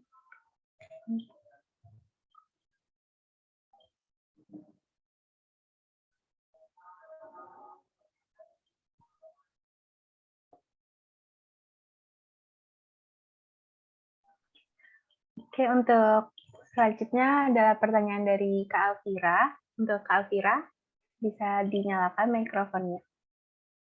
Ya, baik, terima kasih untuk kakak moderator. Selamat siang, selamat sore lagi mungkin untuk Pak Ali karena sudah menjelang sore juga. Saya Alvira lagi izin bertanya Pak. Karena kan di sini background-nya itu kalau dari saya pribadi itu dari geofisika ya Pak ya.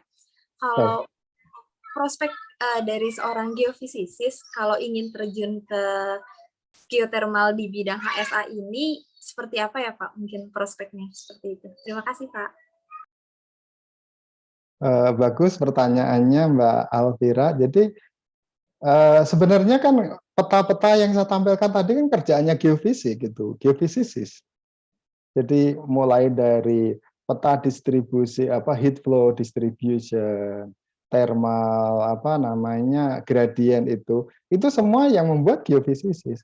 Jadi modeling-modeling yang untuk bahkan kalau sampai ini kalau mungkin dicek di internet gitu ya, itu sampai modeling mengenai thermal di dunia itu anomali itu ya dilakukan oleh geofisisis. Jadi grade-nya per berapa kilo segala macam begitu, berapa grade-nya itu ya itu yang melakukan juga semuanya geofisisis. Jadi pasti dalam skala besar itu banyak menggunakan teknologi geofisika. kemudian juga nanti yang lebih detail lagi gitu ya.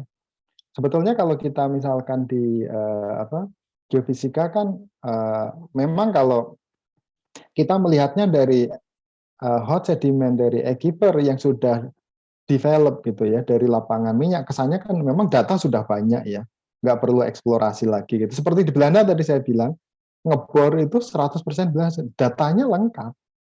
Nah, datanya otomatis kalau kita lihat hot sedimentary aquifer saat ini seolah-olah kebutuhan mengenai data ya memang sedikit gitu. Tapi sebelumnya sebetulnya itu ya banyak keterlibatan dari geofisika untuk seperti halnya juga dengan geologi dan geokemis gitu ya, sama juga gitu. Jadi kalau udah lapangan itu sudah didevelop dan sudah sangat datanya lengkap, ya tidak hanya di geothermal yang umum pun, mungkin kebutuhan dari geofisika ya mungkin makin sedikit, meskipun masih ada kan. Kalau sudah running ini sudah running. Kira-kira kebayang nggak geofisika yang dibutuhkan apa? Yaitu misalkan microseismicity, kan harus dimonitor terus mengenai kejadian gempa microseismik itu harus dimonitor. Karena harus monitor pergerakan fluida ke arah mana, yang dingin ke arah mana segala macam itu nanti kan harus dimodelkan juga nanti pengaruhnya mungkin monitoring itu pengaruhnya terhadap misalkan juga mungkin keluhan masyarakat kalau memang ada gitu kan, itu yang bisa menjawab. Jadi pada saat sudah running memang banyaknya itu kebutuhan memang yang lebih ke microseismic. Tapi kalau yang awal-awal ya sama, semua jenis. Ya ada yang mulai dari yang berhubungan geofisika yang berhubungan dengan thermal, conductivity, berarti kan ke resistivity begitu ya. Dan juga mungkin juga gravity segala macam. Jadi semua juga dipakai. Kira-kira seperti itu.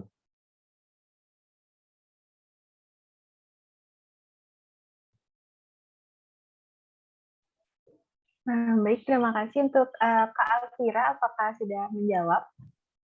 Terjawab sekali. Sekali lagi terima kasih banyak Pak Ali untuk semua pengetahuan yang telah dibagikan pada hari ini. Kembali. Terima kasih Kak Alvira atas pertanyaannya. Dan mungkin pertanyaan terakhir dari Kak Ahmad Muklis, saya persilakan. Oke, sebelumnya terima kasih Mbak Ardia atas waktu yang telah diberikan. Sebelumnya selamat sore Pak. Perkenalkan nama saya Ahmad Muklis dari Universitas Brawijaya. Menanggapi dari pertanyaan dari Mbak Alvira dan Mbak Dia dan juga dari penjelasan dari Bapak, ini saya ingin bertanya mengenai studi kasus yang berada di Belanda tadi, Pak. Tadi dijelaskan oleh Bapak Ali bahwa untuk sebaran titik yang ada di Belanda itu kan semua bisa katakanlah bisa di setiap titik itu bisa dilakukan pengoboran untuk pemanfaatan HSA ini sendiri. Nah, lalu sehubungan dengan resiko yang ditimbulkan, maksud saya yang berkaitan dengan gas CO2 yang dihasilkan yang bergantung sama batuan induknya, yang mana tadi untuk sandstone itu lebih kecil. Lalu apakah memang benar-benar untuk kegiatan HSA, pengeboran HSA ini sendiri itu tidak diperlukan kegiatan seperti eksplorasi untuk mengetahui batuan induknya itu sendiri ya Pak? Dan kalau tambahan juga, apakah di sembarang titik itu juga bisa dimanfaatkan juga di Indonesia? Mungkin itu Pak pertanyaan saya. Terima kasih. Terima kasih pertanyaannya. Pertama mengenai gas emisi yang tergantung pada reservoirnya. Jadi sebenarnya kebetulan kalau yang di Belanda itu kan sudah banyak sumur-sumur yang ada, terutama sumur-sumur minyak dan gas gitu ya, sumur-sumur migas. Jadi datanya sudah lengkap. Jadi sudah terpikir mengenai kemungkinan potensi daripada atau potensi dari CO2 yang akan dihasilkan. Jadi prinsipnya sebenarnya karena sudah sudah terpikirkan kira-kira berapa besarannya. Emisinya ya tetap ada tadi, cuma memang kecil dibanding dengan yang lain. Kembali lagi kan kalau apapun yang berasal dari dalam bumi itu umumnya sih karena batuan kan juga air bereaksi dengan batuan, berbagai macam kandungan mineral yang ada dalam batuan. Jadi umumnya sedikit banyak ada kandungan CO2-nya. Jadi CO2-nya kalau sedimen relatif kecil, tapi kalau misalkan untuk karbonat biasanya agak sedikit lebih besar. Nah, tapi karena data-datanya sudah ada, jadi relatif bahwa sudah terprediksi dengan baik mengenai potensi tersebut. Nah, kalau misalkan belum, mau nggak mau juga harus dilakukan kegiatan semacam eksplorasi mengenai hot sedimentary aquifer tadi.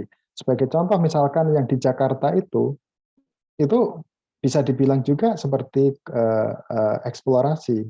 Karena apa? Sumurnya juga relatif jauh yang ada, yaitu yang sudah ada, misalkan sumur migas yang ada, itu yang terdekat itu ada di timur ada Jatirarangon, jaraknya lumayan jauh, berapa kilo gitu. Kemudian yang di daerah dekat Taman Mini ada, itu kan berarti 5 kilo lebih juga.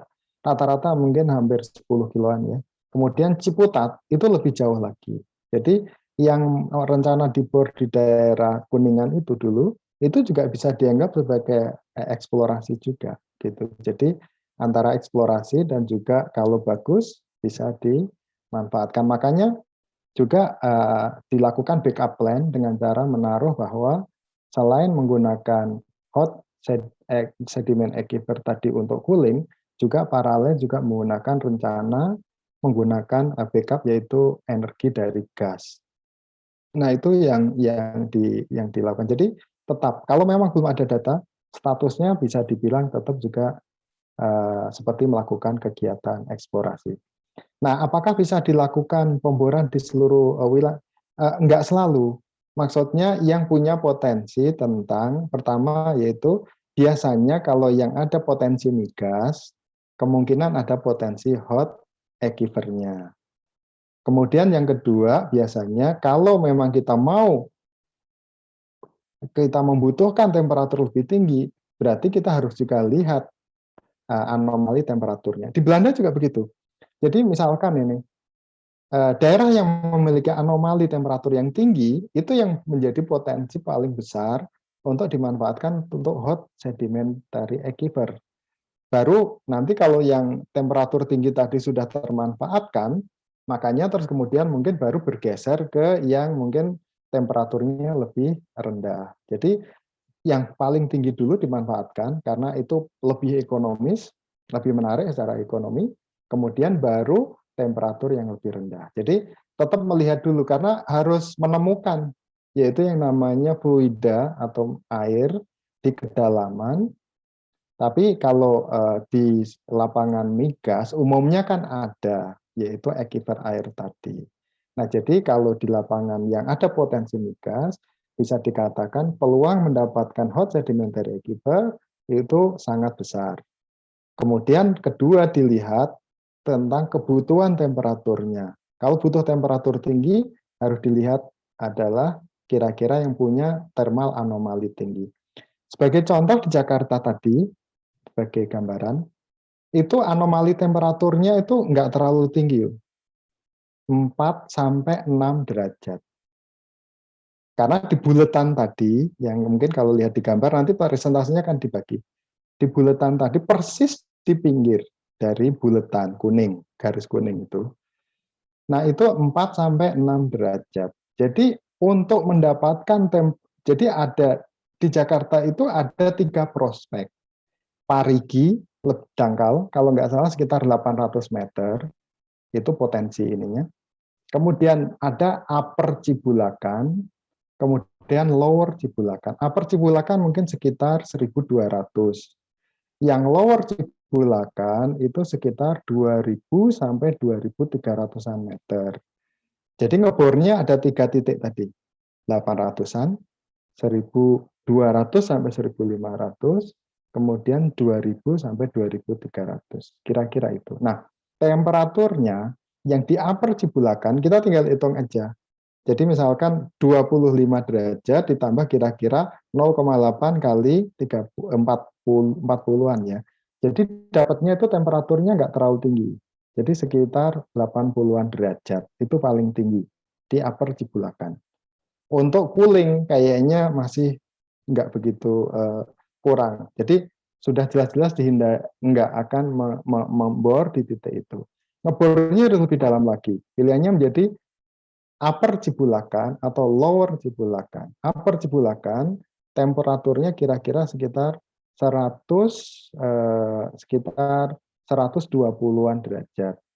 Kemudian yang di lower itu sekitar 150 derajat. Yang di lower upper Cibulakan itu hanya bisa potensinya lebih banyak untuk cooling saja. Kalau yang di deeper atau yang di lower Cibulakan tadi bisa untuk konversinya bisa lebih fleksibel karena temperatur lebih tinggi, yaitu bisa untuk cooling langsung pakai absorption refrigeration. Kelebihannya bisa untuk pembangkit binary. Jadi pilihannya bisa untuk cooling, bisa untuk listrik juga. Jadi targetnya lebih menarik yang di paling dalam, yaitu yang di sekitar kedalaman 2.300 meter. Nah itu jadi semua itu kan harus dihitung pemboran sumur, kemudian juga hasil yang akan didapat, lebih menarik mana, lebih ekonomis mana, menarik secara teknis dan juga secara keekonomian. Jadi dari 3 target tadi, sebenarnya yang lebih menarik itu ada paling menarik itu justru yang di kedalaman 2.300 yang di lower Cibulakan. Kira-kira seperti itu. Apakah menjawab? Sudah sangat menjawab, Pak. Terima kasih banyak atas jawabannya, Pak Ali. Kembali. Terima kasih atas jawabannya Pak Ali dan terima kasih juga kepada Kak Ahmad atas pertanyaannya. Dan juga saya mengucapkan terima kasih kepada para peserta yang sudah menyempatkan untuk bertanya dan mohon maaf juga dikarenakan keterbatasan waktu yang dimiliki, sesi tanya jawab dapat saya cukupkan sampai di sini. Mungkin jika masih ada pertanyaan yang masih ingin ditanyakan, dapat ditanyakan pada CP terkait dan mungkin nantinya dapat membantu. Kita lanjut ke agenda selanjutnya. Kami selaku panitia ingin memberikan ucapan terima kasih kami kepada Pak Ali yang telah menyempatkan waktunya untuk berbagi ilmu bersama kami. Untuk panitia yang bertugas bisa di-share screen.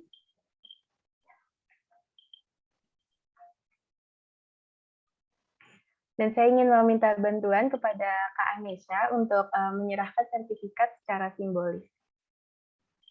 Baik, terima kasih pada MC. Mungkin ini sebagai oleh-oleh ya Pak dari kami, mungkin tidak seberapa, tapi saya ingin mengucapkan terima kasih banyak atas wawasan barunya. Ini menurut saya sangat membuka mata saya sekali. Terima kasih ya Pak. Terima kasih Mbak Anessa, terima kasih seluruh panitia dan juga peserta. Sangat senang di acara ini, sudah diundang ke sini. Terima kasih. Baik Pak, mungkin aku kembalikan kepada MC ya.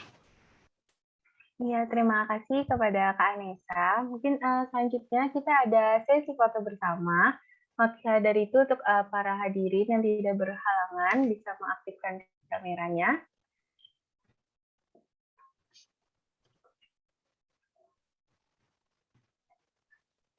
Dan untuk panitia yang bertugas, saya serahkan sesi dokumentasi. Baik, terima kasih untuk KKMC. Mungkin dari peserta webinar dari SIG yang tidak berkendala kamera, mungkin bisa diaktifkan dulu kameranya. Saya tunggu sekitar 1 menit lagi ya.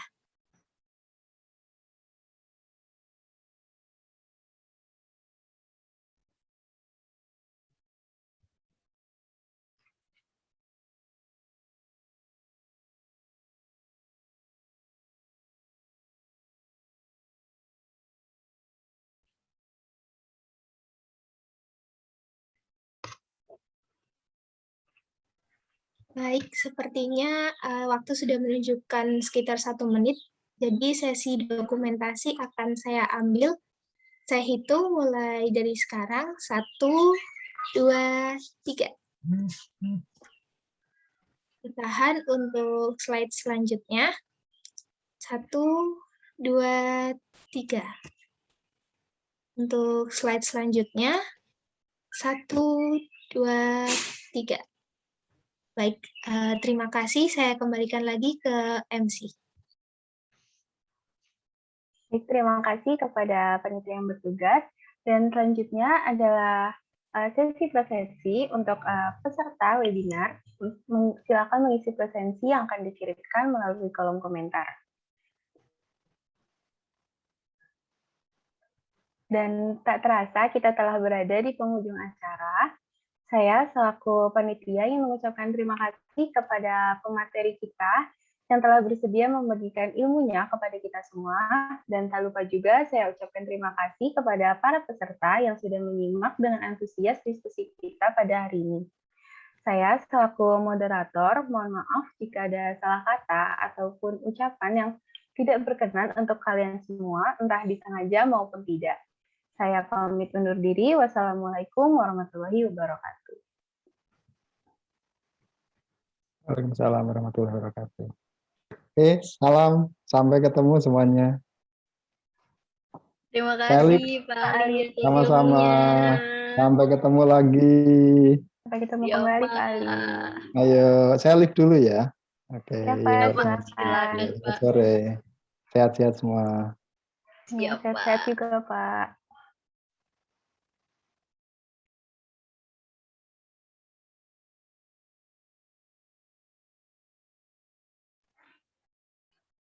Untuk para peserta bisa meninggalkan room dan materi akan di-share melalui email yang nantinya akan sekaligus bersama sertifikat.